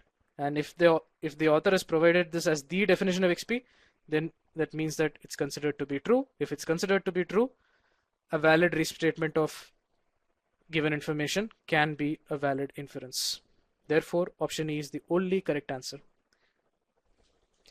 This is exactly the same as inference, even the author's view. It's just that in CR you don't see the distinction between author and any third party coming through. In RC, on the other hand, the author has a very specific role to play, but the same principles apply for CR also.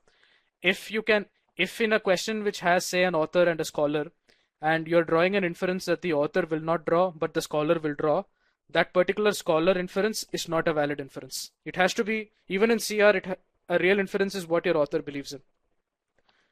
But you won't see this much in CR. On the other hand, RC is full of this. That's why you need to pay attention here. So, just to revisit what we discussed before I hand over the session to Shraddha, 100% immersion. Yet again, most of us don't come from the background of knowing what EC and XP and all these things are, right? Break down the sentence. Skimming is not going to get you anywhere. Try skimming this passage and figuring out what can be inferred. You will struggle if you skim through this, right? Break down those big sentences, focus on keywords. You figure out what that deemed to be was telling you. It tells you that it's not necessarily the author's view. Figure out what even was doing. It was forming the bridge between line 1 and line 2. It allowed you to understand how the author has actually connected and written this passage.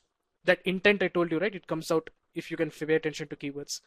Summarize. In this case, your correct answer was dependent on your ability to summarize that definition.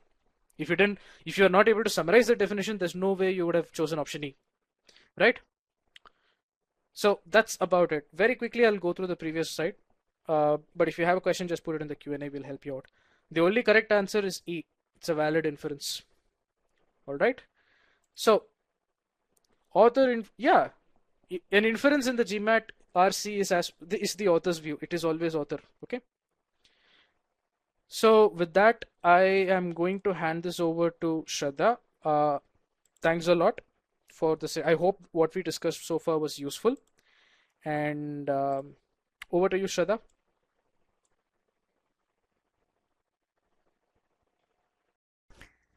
Hello, everyone. Let me bring in the yes or no poll because I want to understand if I'm audible to all of you.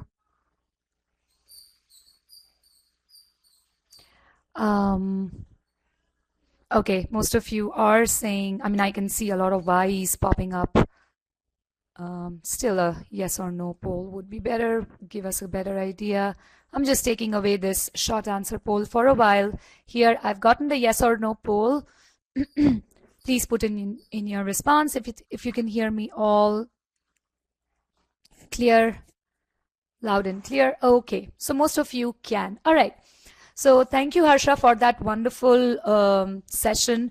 We really got to understand what's the right way of tackling RC. And it is really not the the subject of the passage or the time issue that bogs us down. It's really our attitude towards the passage and the way we read it that they really cause the biggest hurdles in getting that perfect score in RC. Okay, so whatever we have learned so far, we are now going to apply all of that into a full-length RC passage, which is an official passage.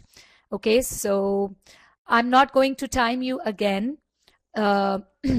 Those who are reading the passage, once you read the passage, I'll activate a poll on the screen that says done reading, and then you all can click on it, and then I'll start showing the questions. So this passage has 5 questions.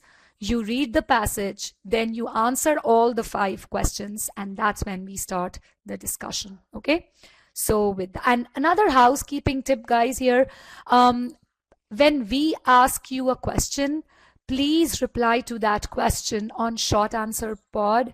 But if you have any question for us, that's when you take to the Q&A pod to ask your question. Okay, so do not respond to our questions in Q&A pod, because then we don't look at that. We look for your responses in the short answer poll. So here I've just increased the screen, the presentation size, and here is your passage. I'll ask you in a bit if you're done reading the passage, and from there on we'll show the questions. Thank you.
All right, so the poll is right there on your screen. Those who are done reading, please click on yes, so that I know how many of you are done reading.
All right.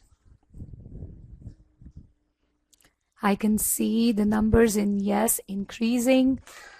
Please don't forget to put in your vote. If you're done reading, do respond in there. That's when I'll start showing you the questions. Okay, most of you are done reading this passage. Let's take another about 10 seconds and then I'll start showing you the questions.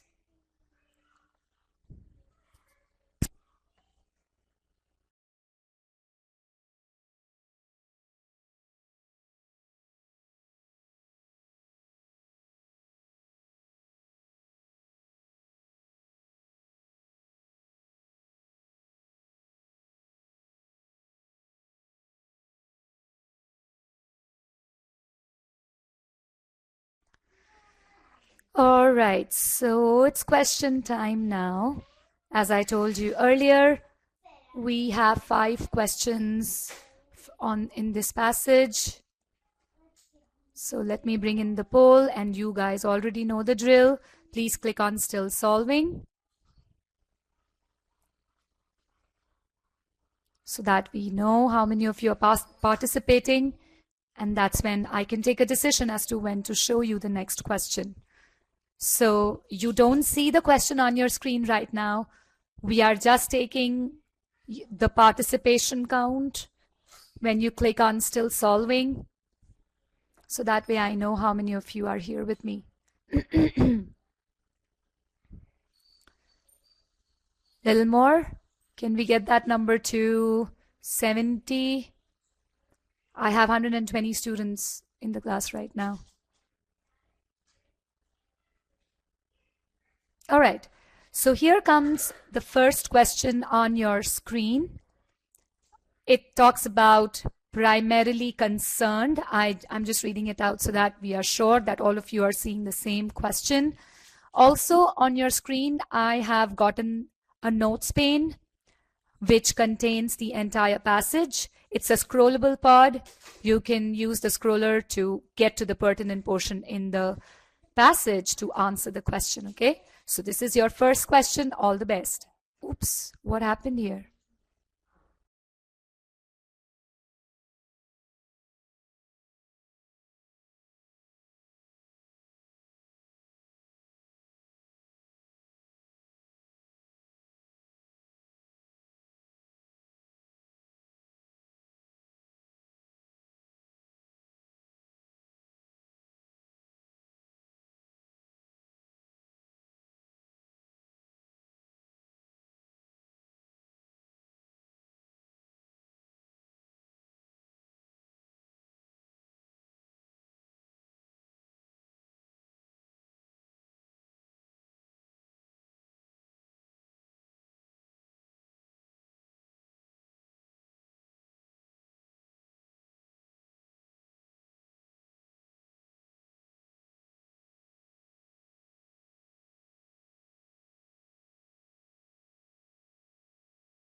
All right, let's take last 10 seconds to finish this one.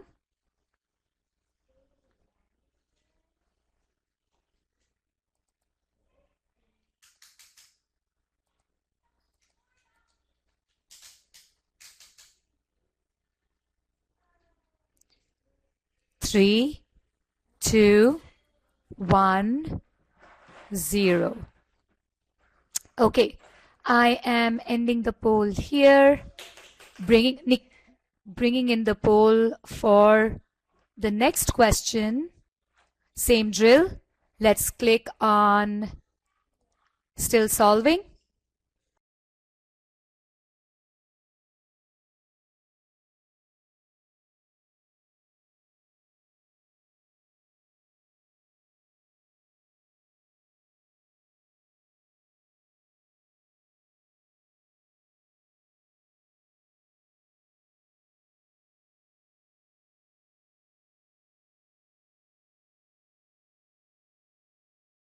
Sorry, I was talking without unmuting. Okay, so question number 2, this is the inference question.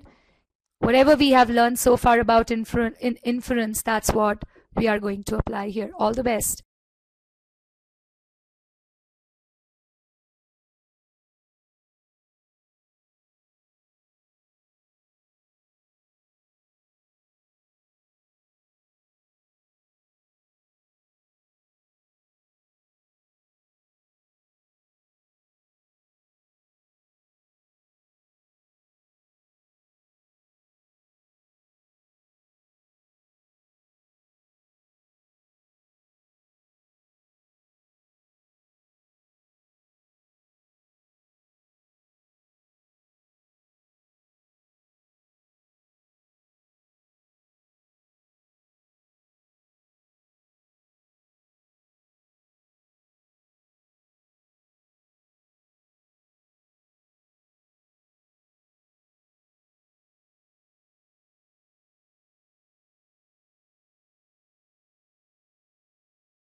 All right, last 10 seconds.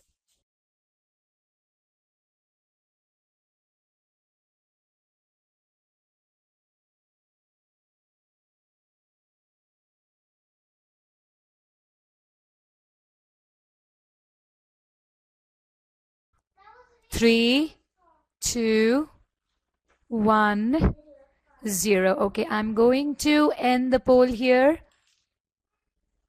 All right. Last moment answers coming in. Okay, I'm going to end the poll here and I'm going to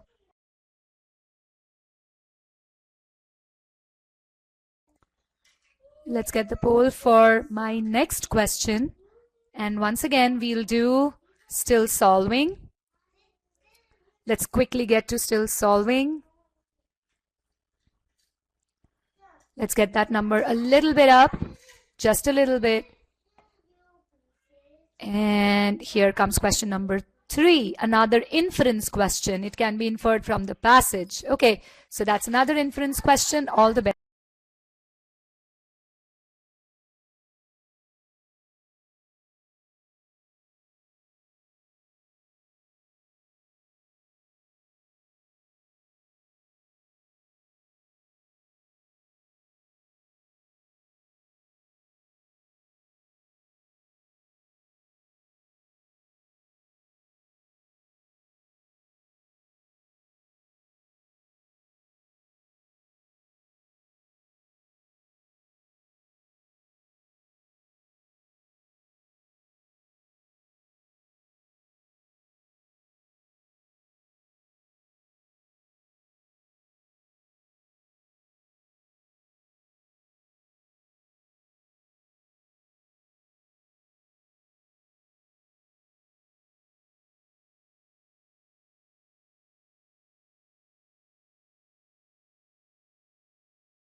Last 10.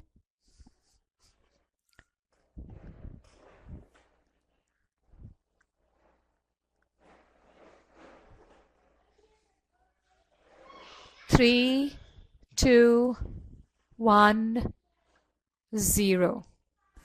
Okay, I guess I will close this poll now. You guys are doing pretty good with the questions, by the way. All right, so here I end the poll. Now we've gotten to our second last question in this passage. So let's do still solving one more time. Quickly push that number up a little bit. I still have a good strength of class. Little bit more. Okay, question number 4. The author mentions patients' ages. That's your question number 4. All the best.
All right, last 10 seconds.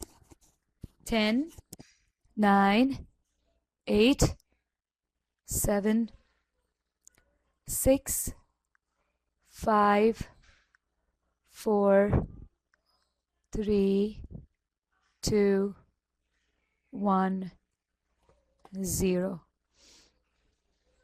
Okay, I'm ending the poll. And let's get done with our very last question for this entire session today. We'll begin with still solving before I show you the question. Somebody put in a response as D. Please check. Undo it. Yes. Click on still solving. All right. And here is the last question on your screen. According to the passage, which of the following describes, right? So that's your last question. All the best.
All right, let's finish this one up in last 10 seconds.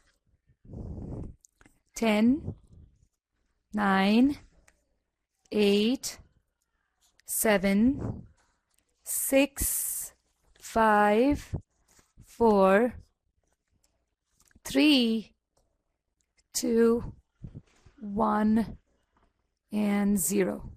Okay, I've gotten most of your responses here, so I'm ending the poll, taking away the poll, taking away the passage. Let me bring in the poll, short answers here. Would like to hear from you. How was this passage? This was an official passage, considered rather difficult. What was your experience? Difficult, little easy, not too tough. Questions were very similar. Oh, options were very similar. Okay, yeah. I mean, that's what I also find about this passage, that the passage itself is not very difficult to understand, but some questions have very tricky answer choices, and that probably makes it a little difficult. Yeah, especially the last one. Okay. Let's quickly understand what the sentence is trying to say. And here I'm getting my pen ready. Okay. So the the passage starts by saying Frazier and Mosteller assert that medical research could be improved by a move toward larger, simpler clinical trials of medical treatment. So I see this sentence starting with the name of two people. I don't want to keep taking these two names, so I just abbreviate it as F and M. So from now on, wherever I see Frazier and Mosteller, I'm going to call them F and M. That's one of my reading strategies to save time and read quickly through the passage. Okay, so F and M. The first thing that really, I don't know if that happened with you or not, but definitely the word assert arrested my attention, because see, the author is not simply saying that Frazier and Mosteller say, or they propose, or they suggest. The word is assert. It comes with a lot of emphasis. It comes with a lot of stress, you know, and that's what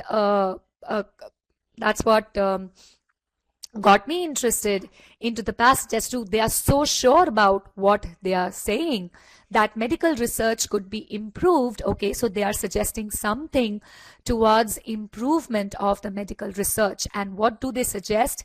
It's a two-pronged suggestion.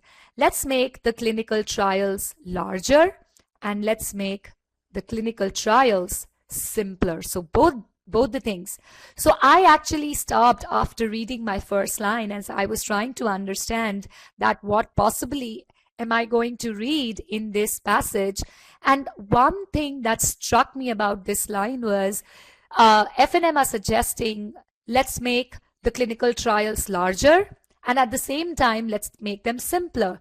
This way we can improve the clinical trials. And that's what got me thinking that, okay, how is it possible that something that is being made larger can be made simpler at the same time? So that was my point of interest in the passage, and I decided to read on. Okay, so currently, okay, the passage is talking about what happens as of now.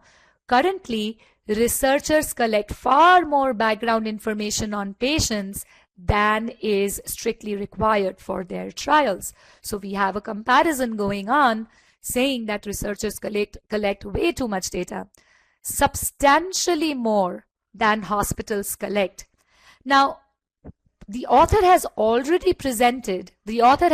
told us that clinical trials, the researchers of clinical trials, they collect way too much information, way too much. But again, here the author is substantiating that point by bringing in another comparison, by saying substantially more than hospitals collect. The only reason for this comparison at this point in time in the passage is just to emphasize that Currently, clinical trials collect a lot of data, huge amounts of data. So that's the point that the author is letting us know. And what is the result of collecting so much data? Escalating costs of data collection, storage, and analysis. Because they collect so much data, the cost of collecting them, storing them, and analyzing them also go up. A contrast word we see here: although limiting information collection could increase the risk that researchers will overlook facts relevant to a study. Okay, so at this point, what we read here is that somebody may say, hey, are you suggesting that because it's written here, although limiting information, okay, so probably, so we do make an inference over here that, okay, FNM is suggesting that, hey, let's limit that information because you're collecting way too much information. Shorten it up, reduce that bulk. But so there could be a contention that may be saying that, hey, if we limit information collection, don't you think there is a chance of overlooking or avoiding facts that could be relevant to the study? But FNM have their answer ready for that. FNM contend that such risk, never entirely eliminable from research, would still be small in most studies. So FNM say, hey, look, no matter how much data you collect, there will still be a possibility that you overlooked something that could be used for that particular research. But if you reduce the number of information that you collect for the clinical trials that have been done on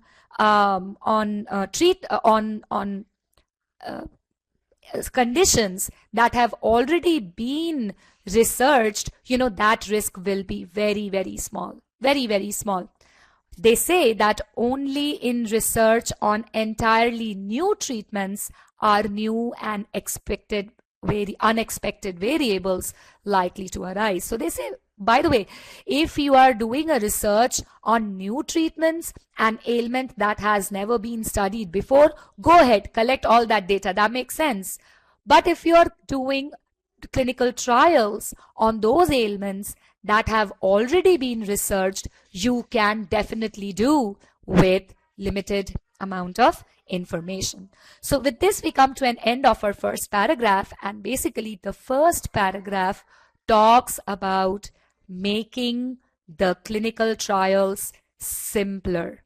This is the point that has been spoken about or elaborated upon in paragraph 1. So you should have been, if in your analysis you noted this point, very, very good. You are headed in the right direction.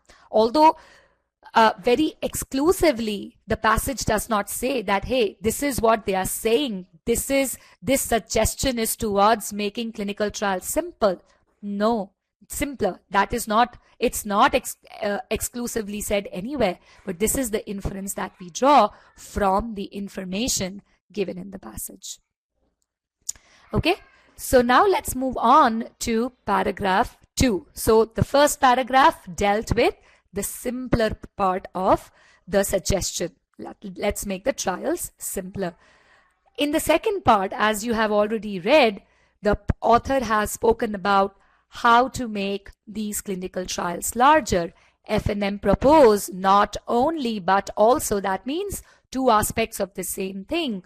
What's the first aspect? That researchers limit data collection, which is making it simpler, but at the same time, but also that researchers enroll more patients in clinical trials. And what will be the result of enrolling more patients in trials? Thereby, the result will be obtaining a more representative sample of the total population with the disease under study.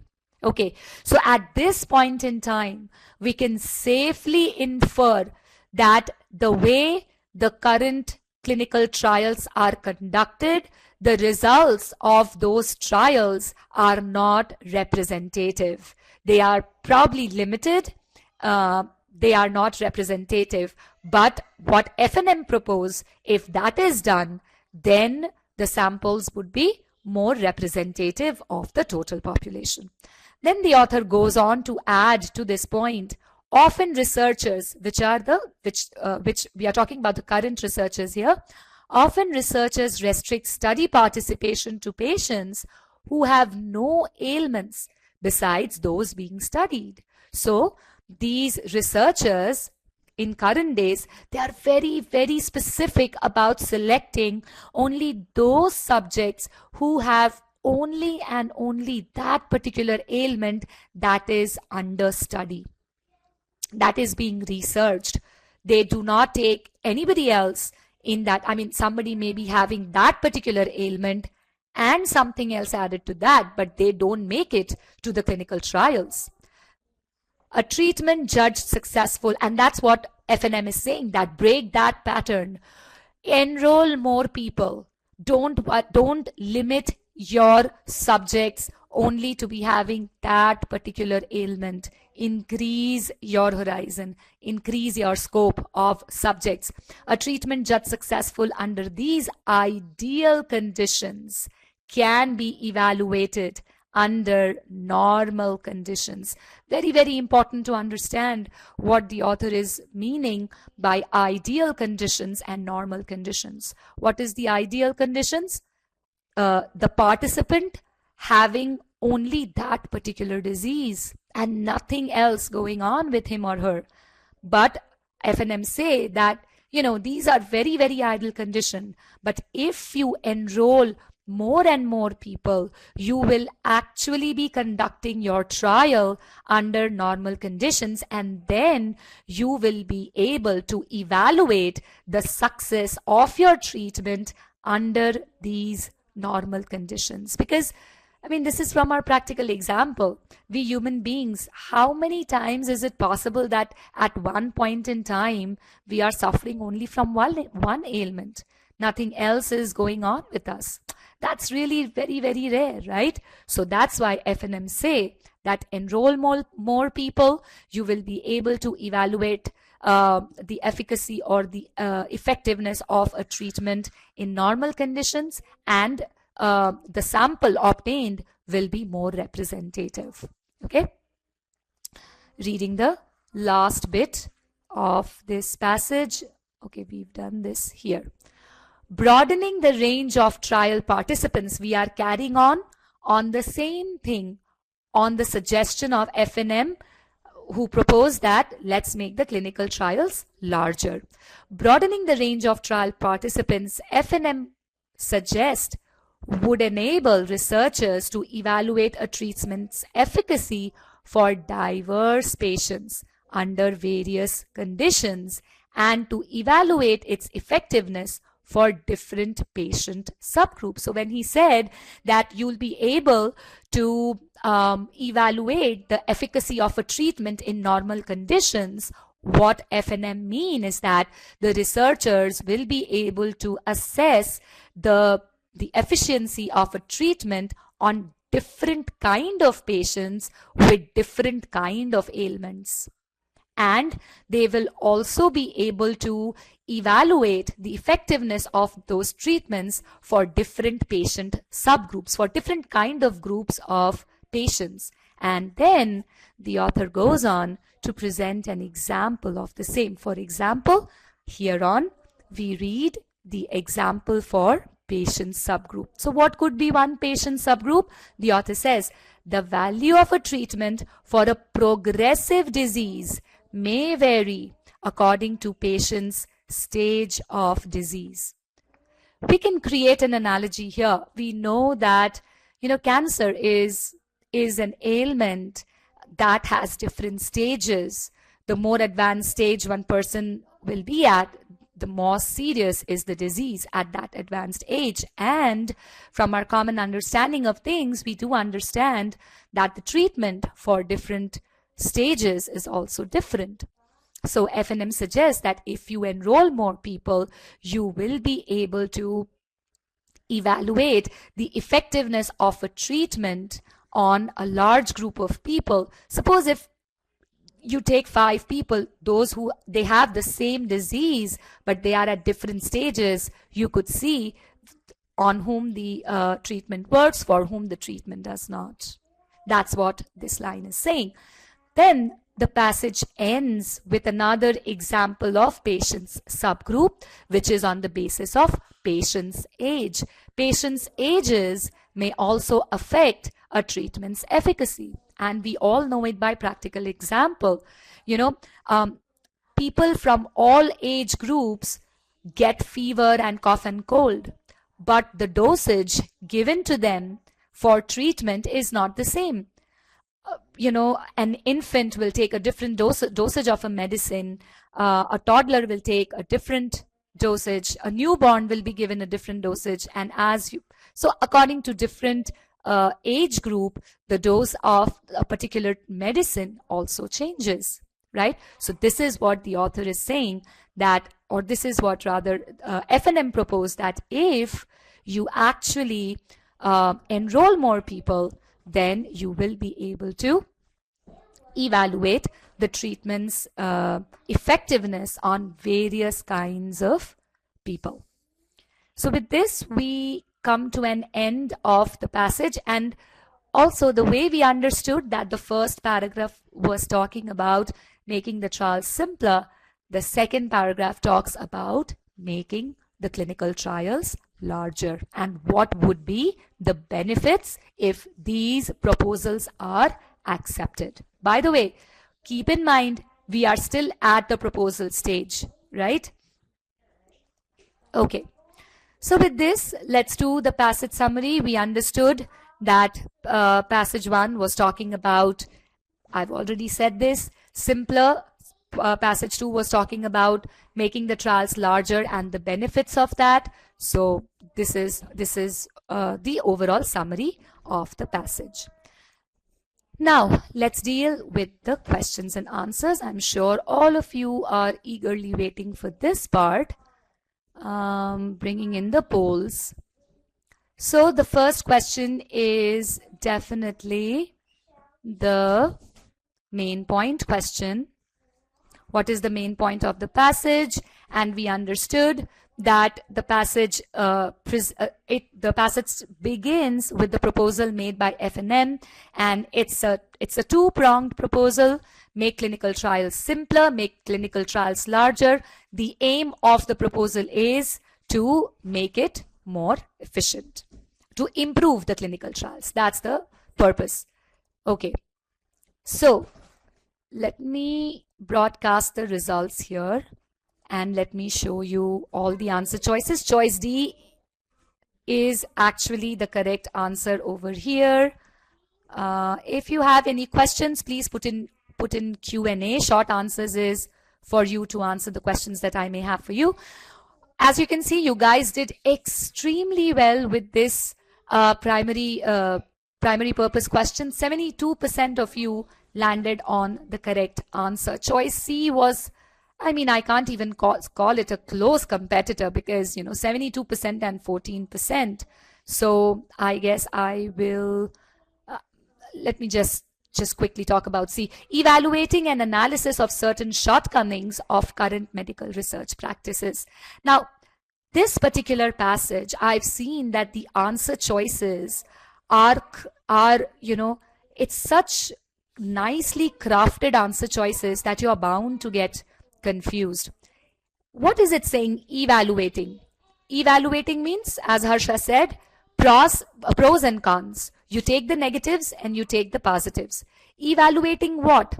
Evaluating an analysis, already an analysis of certain shortcomings of current medical research practices. So basically, this choice is saying that the main purpose to write this passage is to present the negatives and the positives of the entire summary or analysis of the negatives of current medical research practices. This is what happening in this passage? That the author is only presenting his or her view on the positives and the negatives of the shortcomings of the current medical trial? Absolutely no. Why did we land up with choice C? We could not translate or we could not interpret the information given in choice C in our own words. We could not do that. So always remember, reading comprehension also continues with your question and answer. Your reading and comprehension skills are not limited to the passage. You'll have to bring them to the question. Very, very important that you understand what the question is asking, and then comprehending each and every answer choice so that you know that what we are talking about. Okay? Okay.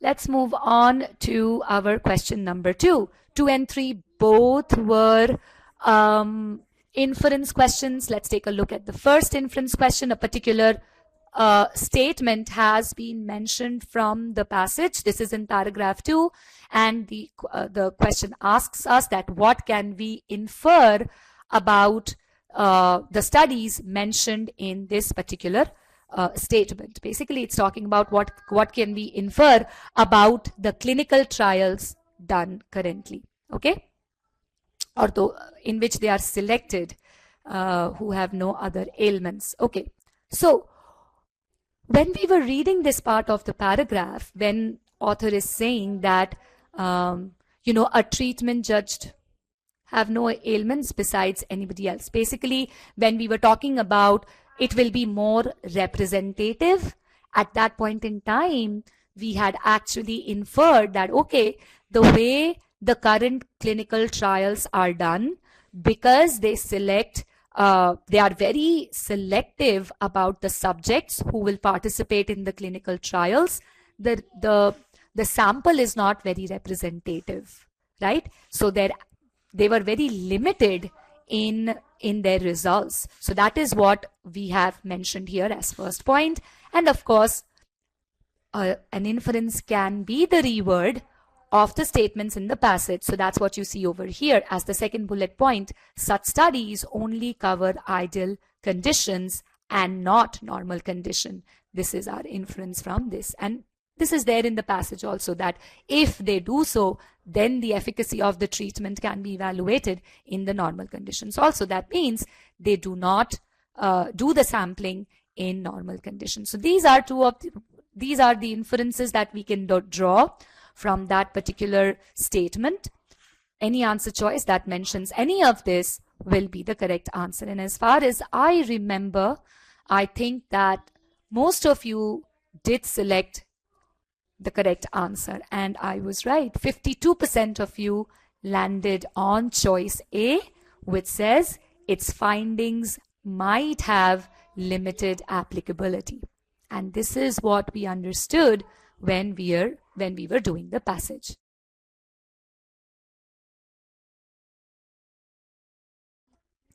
Again, I don't see too many answer choices coming very close to your selection, but choice D is there. Probably I'll quickly talk about it. It would allow researchers to limit information collection without increasing the risk that important variables could be overlooked. If you remember this information from the passage, in which paragraph did you read this information? Limiting information collection. Which paragraph did we read this information in the passage? Anybody? The first paragraph, correct. And first paragraph is talking about which aspect? The simpler aspect or the larger aspect? It's talking about the simpler aspect, correct.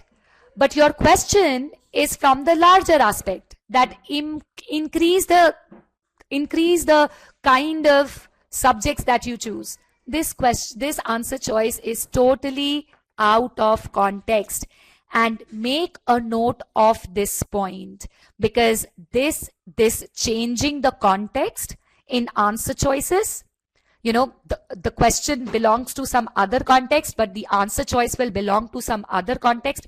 although mentioned in the passage, but not in the same context. It's a very frequently used trap that question creators use in creating incorrect answer choices. That's exactly what has happened over here. Limiting information collection has got nothing to do with, incorporating all sorts of people in clinical trial. All right. Let's move on. Question number 3, another inference question.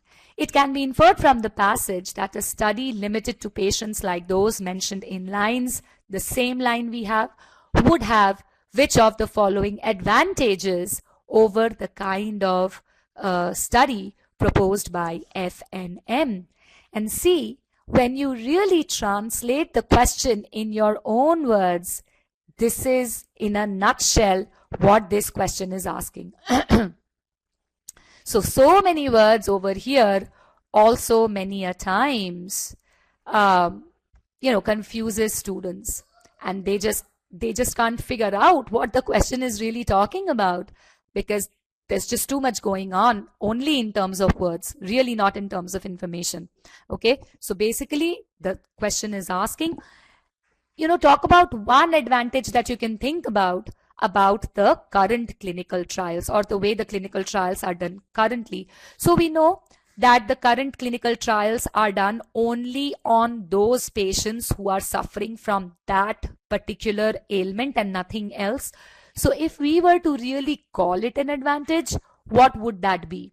That, okay, they are really dealing with a very limited amount of information, because they are not incorporating all sorts of people in there. They are only incorporating those who suffer only from that ailment. So the only advantage is that, yes, they are dealing with limited information, but if they start incorporating people from all sorts of variety, then they will have more variables to look into, or more data to look into. Okay, so with this understanding, when we did this pre-thinking and we had this understanding, we kind of understood that what could be our correct answer. And let me broadcast the results here. I think you guys did again very, very good with this question also. 58% of you landed on the correct answer choice, which is choice C. Now, D, E, and A are not too, they are close to each other, but not comparable to choice C.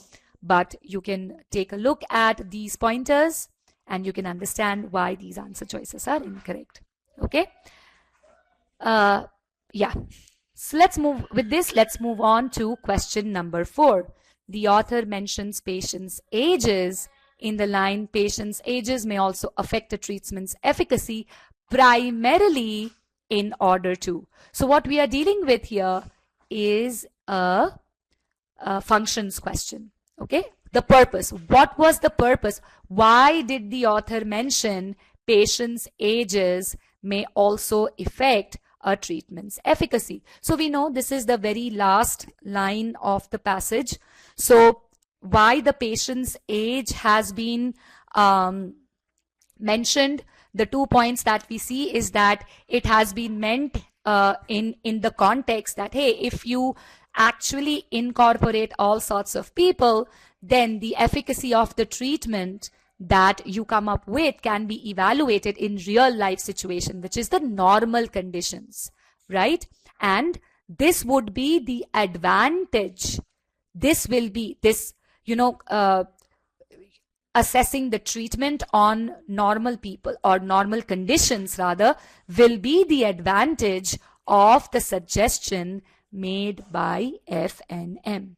So the purpose is actually to highlight the positive about FNM's suggestion. So this is our pre-thinking for this question, and with this, choice D is the correct answer. And once again, I think that, yes, no contests here. After question number, I'm sorry about that. After question number 1, question 4 has come so close to it, 67%. My stats for the first question was 72. So yeah, I don't think you've had any point of contention over here. Illustrate a point about the value of enrolling a wide range of patients in clinical trials. That's when we see different patient subgroups, we will be able to evaluate the efficacy of a treatment on different patient subgroups, and patient's age appears as one of the patient's subgroup. Okay. Yes, now comes the most difficult one. And actually, this is really not the most difficult. Once you understand what the question is asking you to do, and you know, you'll really figure out it was really not that difficult. This is a 700, I would say. It's the questions that make the passage 700. Not really nothing else. I mean, yeah, information was pretty fine in the passage. Okay, according to the passage, which of the following describes a result of the way in which researchers generally conduct clinical trials? It's very, very, very, very important to understand what the author is asking through this question. According to the passage, that means it's a detailed question for which we will have to, you know, look into the information from the passage. Which of the following describes a result? Basically, the author, or basically the question, is asking you to identify a cause and effect about the current clinical trials. Cause and effect. Okay? So, if you remember, in the passage, this is where we saw one cause and effect, right? Currently, researchers collect too much information background and thereby escalating costs of data collection, right? So that could be one cause and effect that we had here. Another cause and effect where we actually kind of inferred that because the current clinical trials only incorporate those students who not students or those patients who are only suffering from that particular ailment, that's why their application in real life or in normal conditions is very, very limited. So these are the two cause and effects that we understood or that we read in the passage. With this understanding, let's now scan all the answer choices and you will see that choice A is the correct answer. So those who did not choose choice A, I can see, yeah, choice C is the winner. And of course, I'll talk about choice C because most of the times people land up with choice C. Let me first talk about choice A. Those who, so I'm sure that now that you understood the question, that you had to find out the cause and effect relationship about the current clinical trials, there could be only two information. Too much of data collection leading to escalation in cost of storage, analysis, and collection. Another is that because the clinical trials incorporate only specific kind of patients, their application is very limited in the normal conditions. These were the only two things that you could think about, right? Now, most of the people who reject choice A, what is the reason? The reason is that this point only talks about storage of information. They expend resources on storage of information. Now you will say, hey, the passage says that the cost of storing information, collecting information, and analyzing those information, all three go up. But choice A is only talking about storing the information.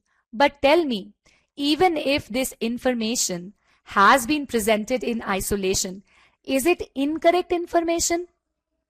Is it the incorrect cause and effect? Okay, two other things are also happening. That's fine.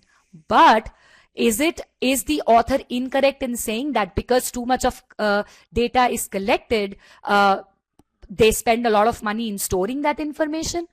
No, it is not incorrect. It's just that the other two aspects are not mentioned in the answer choice. So choice A is the correct answer. Let's talk about choice C that most of you land on. And for this, let me bring in the passage, because that way I'll be able to show you why choice C is incorrect. I'm just taking this poll out for a moment, bringing in the passage here. This information is mentioned in the first paragraph here. Although limiting information collection could increase the risk that researcher will overlook facts relevant to a study. I have a question for you here. Let me bring in the Q&A poll. Very simple question. Has this point been mentioned as the effect of the current clinical trials?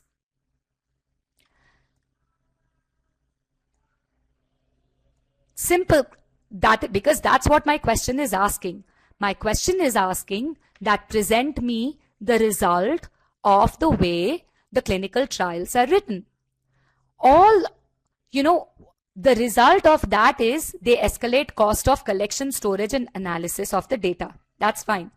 This point has been mentioned to create a contention for FNM's proposal that, hey, you are saying that let's make it simpler, let's cut down on the amount of information that we collect.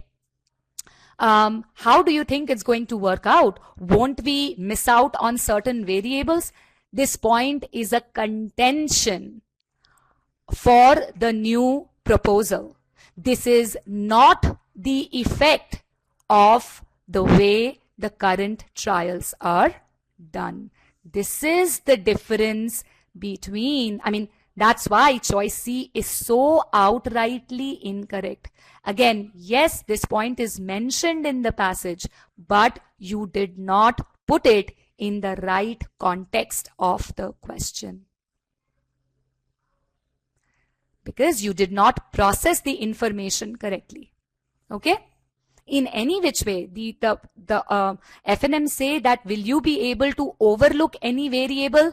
That's not possible any which way. There will be some risk anyway, but that risk will be very small if you do trials the way FNM propose. But again, that's not the cause and effect. The question clearly asks for present a result of the way in which researchers generally conduct clinical trials. So overlooking any variable is not the result of the clinical trial. Simple and straight. That's it. Okay. So with this, we've come to an end. We've discussed all the questions here. You guys did really great with this one. I think I've shown you the results here. Yeah. Okay. So with this, I will call into the session Rajat, who will take the last bit of the session. Thank you very much, guys. Over to you, Rajat. Thank you. Thank you, Shraddha. I think that was wonderful. I'm going to ask a couple of questions. So first of all, what have you learned so far from the session? You've been here for about 2.5 hours, and what's been your key takeaways? Okay, the true meaning of inference. Let's get a few more insights. Point of views. Learn to enjoy what you read. Keywords are really important. All of these are really great. How do you need to be an active reader? How to approach the overall process? Concentrate on keywords. Read systematically. What do you mean by evaluating? So again, you can really see just within this one session, within, I'd say, 2 passages, you could draw these many insights, these many learnings that you would take forward and make sure that you apply them to other passages as well. Read slowly, read thoroughly, pay attention to the question wording. And I think the piece, when you look at all the questions there, the very fact that you guys did really well in the second passage compared to the first one is evidence of this. This is a 700 level passage, or the questions here, most of them are 700 level questions. And because you followed the process, you probably saw immediate improvement in the context of this passage. overall, I mean, some of you were talking about timing. I'm going to talk about timing as well. But the first thing that I want to make sure that you do with regards to takeaways is that you've got to get immersed in the passage. The subsection's called reading comprehension. You can't solve it without the C part, the comprehension part. And you've got to read with intent. Without reading with intent, you're not going to be able to solve difficult questions. You may get some easy questions, but not the difficult ones. Okay, that's really important. And to be able to read with intent and to be able to comprehend, you need to follow these best practices, which is, hey, slow down when you're reading these long sentences, and so that you can comprehend this. Focus on doing keywords, and then get into the habit of summarizing. Okay, really important overall. Okay, so all of this requires that you read slowly, and I'm going to just clear all of these valuable insights in this case, and let's kind of go forward. So you've got to read slowly. You want me to increase my mic volume? I can do that. This probably should be better. All right. Hopefully the mic's pretty good. So you've got to make sure that you master the method of reading slowly. Reading slowly means comprehending, and then use information to figure out where your weakness is. Why is it that you make mistakes? And you're going to find that that essentially you do much better in GMAT RC. So let's talk about the elephant in the room. I don't know how many people have told you about reading slowly on the GMAT or a test where timing is important. But at e-GMAT, this is something we advocate. We say go slow, understand what you're doing to save time, and I'm going to tell you why this happens. Okay, so when you get into, and this is an experiment that we do with a lot of our students essentially, which is that, hey, we actually give them a set of 2 passages, and we say passage 1, you're going to actually go through the way you regularly do. And these are people who are not doing well in RC, by the way, not people who are doing well in RC, but people who are not doing well. So passage 1, you're going to not do. You're going to go through the way you go about doing it. Generally, people who don't do well kind of rush through the passage, and what we find is that they basically, actually, let me just go to the next slide. They basically read the passage in 2 minutes, then essentially they take about 1.5 minutes to 2 minutes per question. In the end, they take between 8 to 10 minutes per question. Now, why is it that they take this long to answer questions when they read the passage in 2 minutes? Because they haven't comprehended, they don't understand the structure. In the first go, while attempting questions, they are unable to reject at least 3 answer choices. And many of you who rush through the passage probably have stats very similar to this, where you're unable to reject answer choices. Multiple answer choices seem correct to you. Is that, am I correct? Does that happen when you, yeah, I mean, that's kind of what you don't want that, and which is where your time per question goes up. Now for the second passage, what we do, again, coming back to this here, what we do is we actually show them the passage for 3 to 3.5 minutes. So essentially, you don't even have the option to view questions. The only thing you can do is read the passage, and the passage won't let you move forward. And what we found when we let people do this is this thing over here. The time to answer questions is about 1 minute, or in some cases even 45 seconds per question. Overall, these people not only go through the passages faster, but they also do answer questions with a lot more confidence. Now, if you're someone who's not a great reader, this is not going to happen right away. Maybe if you start following this method today, the first passage that you do, it probably, instead of taking 3 minutes, it probably takes 6 minutes to read the passage. Okay, and that's okay, absolutely okay. Why? Because while you're reading the passage slowly, some of these long sentences that are talked about over here, let's just go back. Some of these long sentences would take you a lot longer. Some of these sentence structures you would be seeing for the first time. When you see something for the first time, it takes longer. to go through it. But because you're going to go through them slowly, you would understand the code composed of those sentences, and those structures repeat, by the way. And as they repeat, that time's going to come down drastically. As you get better at identifying keywords, the time's going to come down drastically. As you improve your comprehension, the need to summarize, that the quantum that you would absorb before you summarize, that quantum is going to go up, and that's what you want to build towards. Remember, when you play soccer, you don't play to kind of hit the best penalties ever. You either practice to hit the penalties on the corner, so on the edge of the goalpost, or you practice for power. Don't do both of them automatically. But as you build these skills, your hit rate and penalties goes up.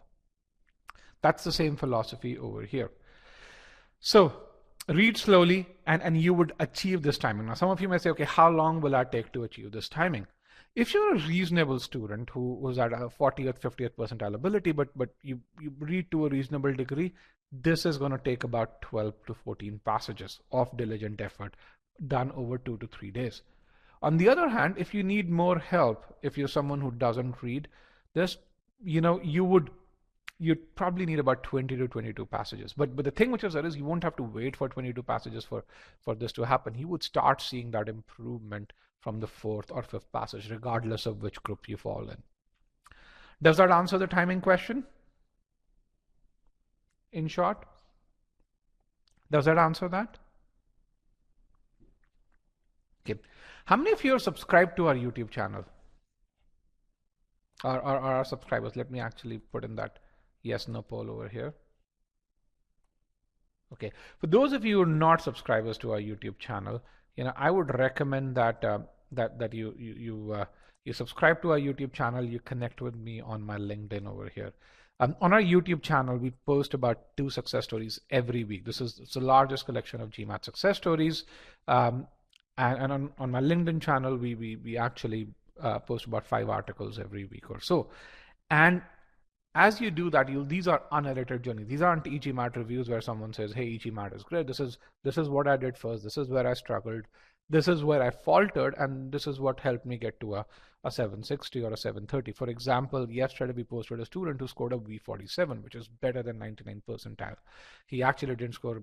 He was someone who's in the low to mid 30s first, and then he gradually improved. So you'd be able to see how did he go about doing that? What were the metrics he followed? Where did he falter? What are some of the mistakes that he did that you should avoid or so? And as you go through these journeys, and you'd get a regular course of these journeys every 2 a week, you'd see the commonalities. And one of the commonalities that you would really see is this: people don't rush through GMAT RC. People read reading comprehension of the passage properly. They read all the text. They follow keywords. They actually read sentences using the SC hat or doing their sentence structure and so. And as they do that, they're able to answer questions with a lot more confidence and a lot more with a lot less time. There's another guy. Both of them were Columbia students, and they really just say the same thing, and you see this common across. We have about 100 and actually right now close to 200 such debriefs on our YouTube channel or so, and again, all of them would say similar stuff. Okay. Bottom line is, invest initially, comprehend that so that you're able to answer questions in 45 to 60 seconds or so. Okay. Nishant scored a 740. You can see it's in his ESR. He took about 2 minutes overall to answer a question, and he had excellent ability. Okay. You can actually download his debrief from his download his ESR from his debriefs. I'm sorry.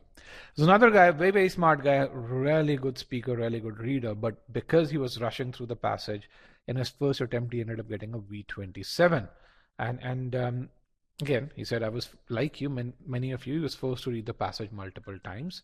But then once he started reading the passage slowly, the need to reread went down. He was able to save time and do much better.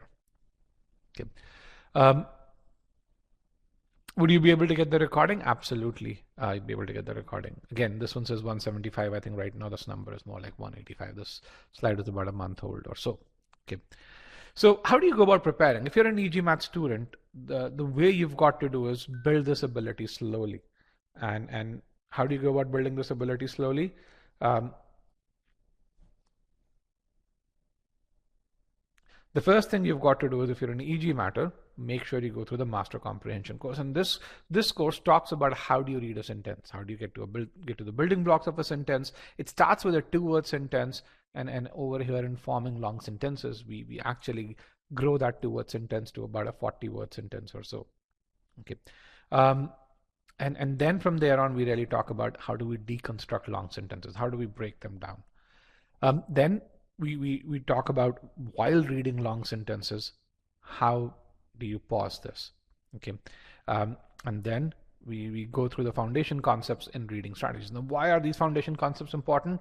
Whatever you saw in this session, this is done in a lot more detail in these concepts. You are actually evaluated on these over here in these 3 reading strategies files or so.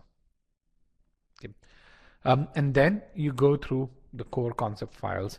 And again, here, as you go through this, you will get to know how to approach the main point questions. On GMAT RC, there are very few concepts, but main point is a really important concept, and it helps you create the structure of that entire passage. Once you have that structure, answering detail related questions becomes a lot easier or so. But then as you go through this slowly. Make sure you spend about 30 minutes on that main point 1. Why? Because there are about 6 to 7 passages in there. There are multiple structures in there. Just assimilate those structures. Once you visualize those structures and you get into the habit of visualizing, what does paragraph 1 do? What does paragraph 2 do? What does paragraph 3 do? You'd find that these structures repeat. You'd find that getting to that main point question becomes a lot easier. Some of the passages will be challenging. And that's where you should spend 30 minutes on that single passage. Can anyone tell me what's the beauty of spending 30 minutes? Why should you spend 30 minutes on a single passage? Can anyone tell me? What's the value that you get out of spending so much time on that 1 or 2 passages? And I'll tell you the best resource for practice, just hold on. But what's the value? Okay, you comprehend well, critical analysis, what else? Understanding the structure, yes, all of that's there. The value is, if you, yes, fully understand, gain vocabulary. That is really, really, really important. It's what you gain from that. If you find a passage that's really difficult, rather than, worrying about it. How many of you actually worry about it? You really say, hey, here is a passage that's really difficult. It was very difficult for me to actually understand what this is talking about. Man, what if it happens to me on the test? Don't do that. Once you get that passage, and it's from a quality resource, and you find, man, it's really difficult, spend 30 minutes. Tell yourself it's not a cause of worry, it's an opportunity. Why? Because that passage exposed the gaps in your understanding.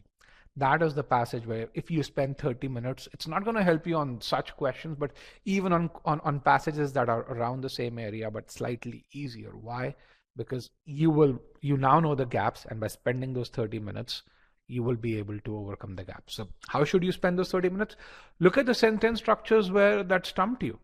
Look at and try and break them down and understand them. Why? Because similar sentence structure, if you see it again, should be able to just breeze through it. That is what leads to saving of time. Okay, and those time savings are really excellent on the test. So don't worry about it. And the same thing applies to a CR question. Remember, there is what I call as a learning mode, there's a practice mode, and there's an exam mode. When you're in the learning mode, things that bother you are opportunities. When you're in the practice mode, things where you make mistake, or questions where you make mistake, and questions that you take longer, are opportunities for refinements. If you consider them as worries, you will not improve.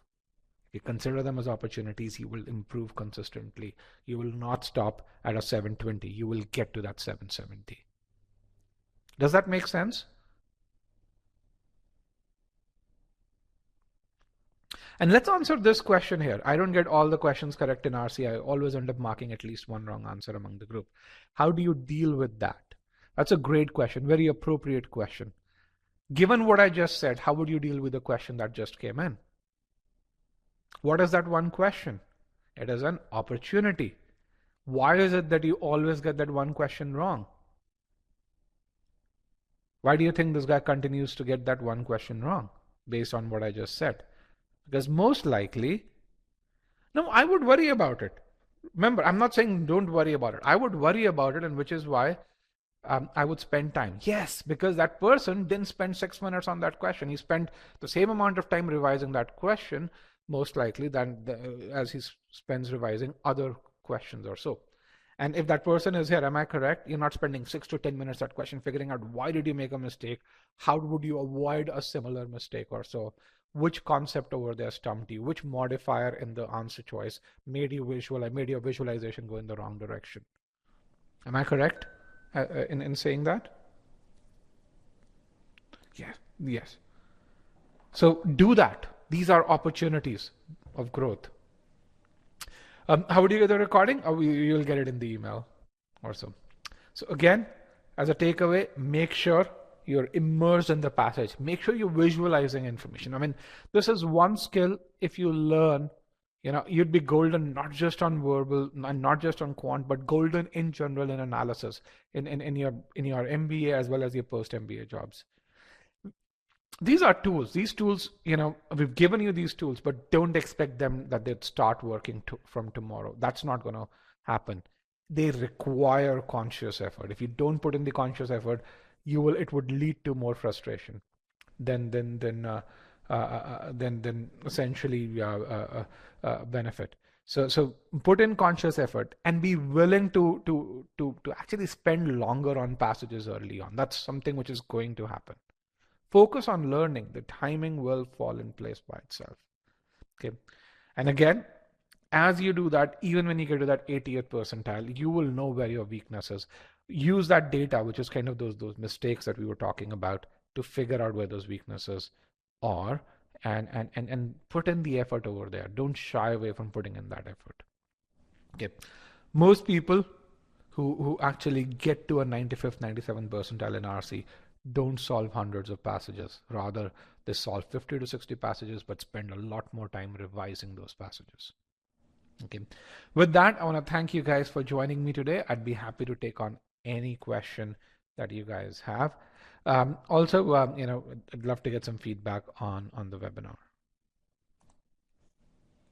Okay. Here are links to the 3 debriefs that I talked about. You can actually read that. What percentage of your students got all answers correct in the right passage? Unfortunately, Adobe doesn't give us those stats. But if I were to aggregate this, I would probably say about 22 to 23% got all questions right. What resource for practice in e-GMAT? So first is the RC course. The second is Scholaranium. Of course, we have the mocks as well, but those are not practice resources. Those are evaluation resources. So. Okay. These particular students, you can also watch their video interviews on our YouTube channel. Okay.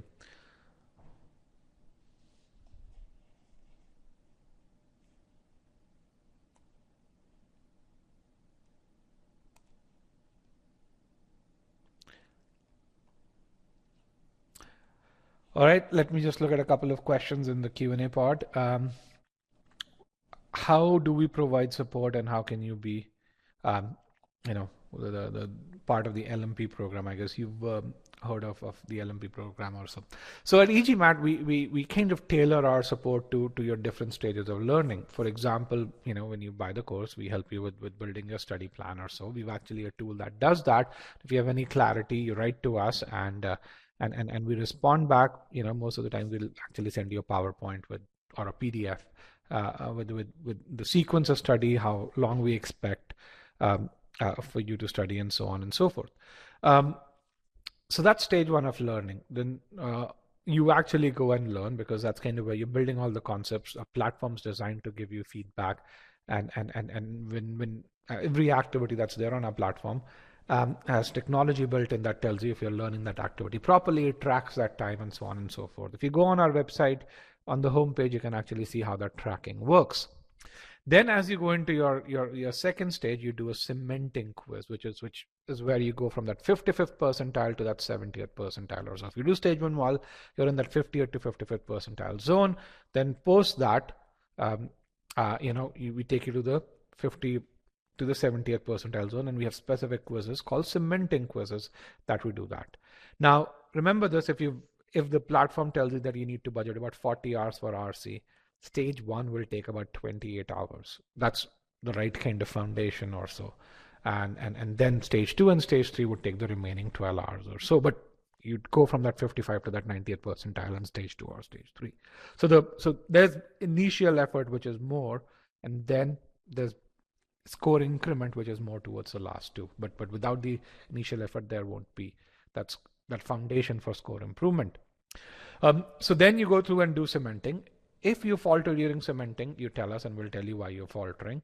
And then if you get through cementing, hit that 70th percentile, you can enroll in our LMP program, which helps us. It kind of looks at your data very specifically and helps you get to that 90th, 95th percentile or so. Okay. So hopefully that answers the LMP program. LMP stands for last mile push, which means you've got to be at the last mile for us to be able to push you. What's the average length of time it takes to complete the RC course? Depends on where you're starting. I can tell you the range of time. It could be between 22 hours if you're at a reasonably high ability level to about 37, 38 hours if you're starting from the very basics. Again, this is just stage 1. Stage 2, everyone's slightly different. And so I think that could be anywhere from 5 to 6 hours to 8 to 12 hours or so if you've done stage 1 well. And then you have the refinement. I've seen people, do that refinement in as little as 2 hours to as much as 20 hours. Again, because remember, once you hit that 70th, 75th percentile ability, a lot depends on the kind of push, amount of push that you want to give yourself. Okay. What's visualizing? All right. So let me actually get a passage. That's a great question.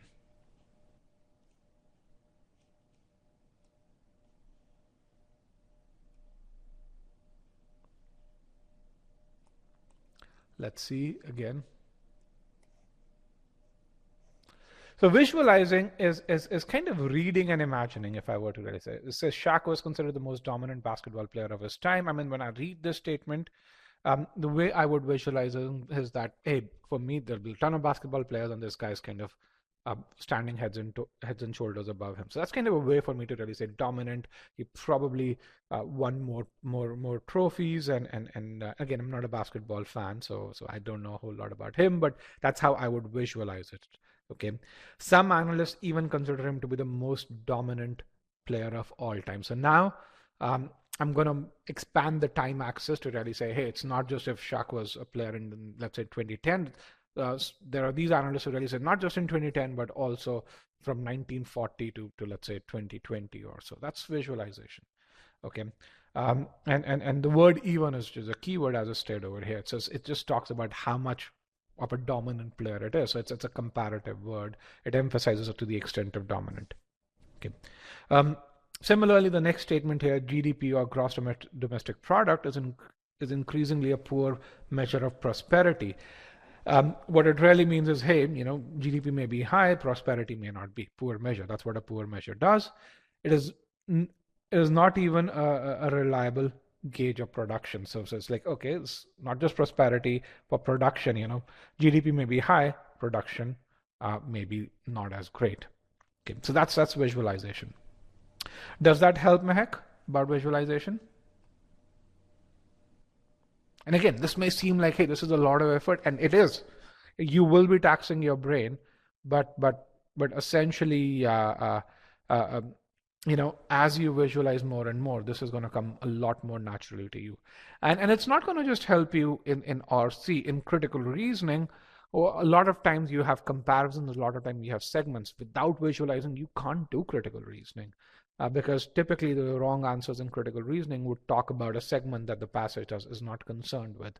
And if you don't visualize A, the passage and B, the answer choices, there's no way you'd be able to reject the incorrect answers. All right. Any other question?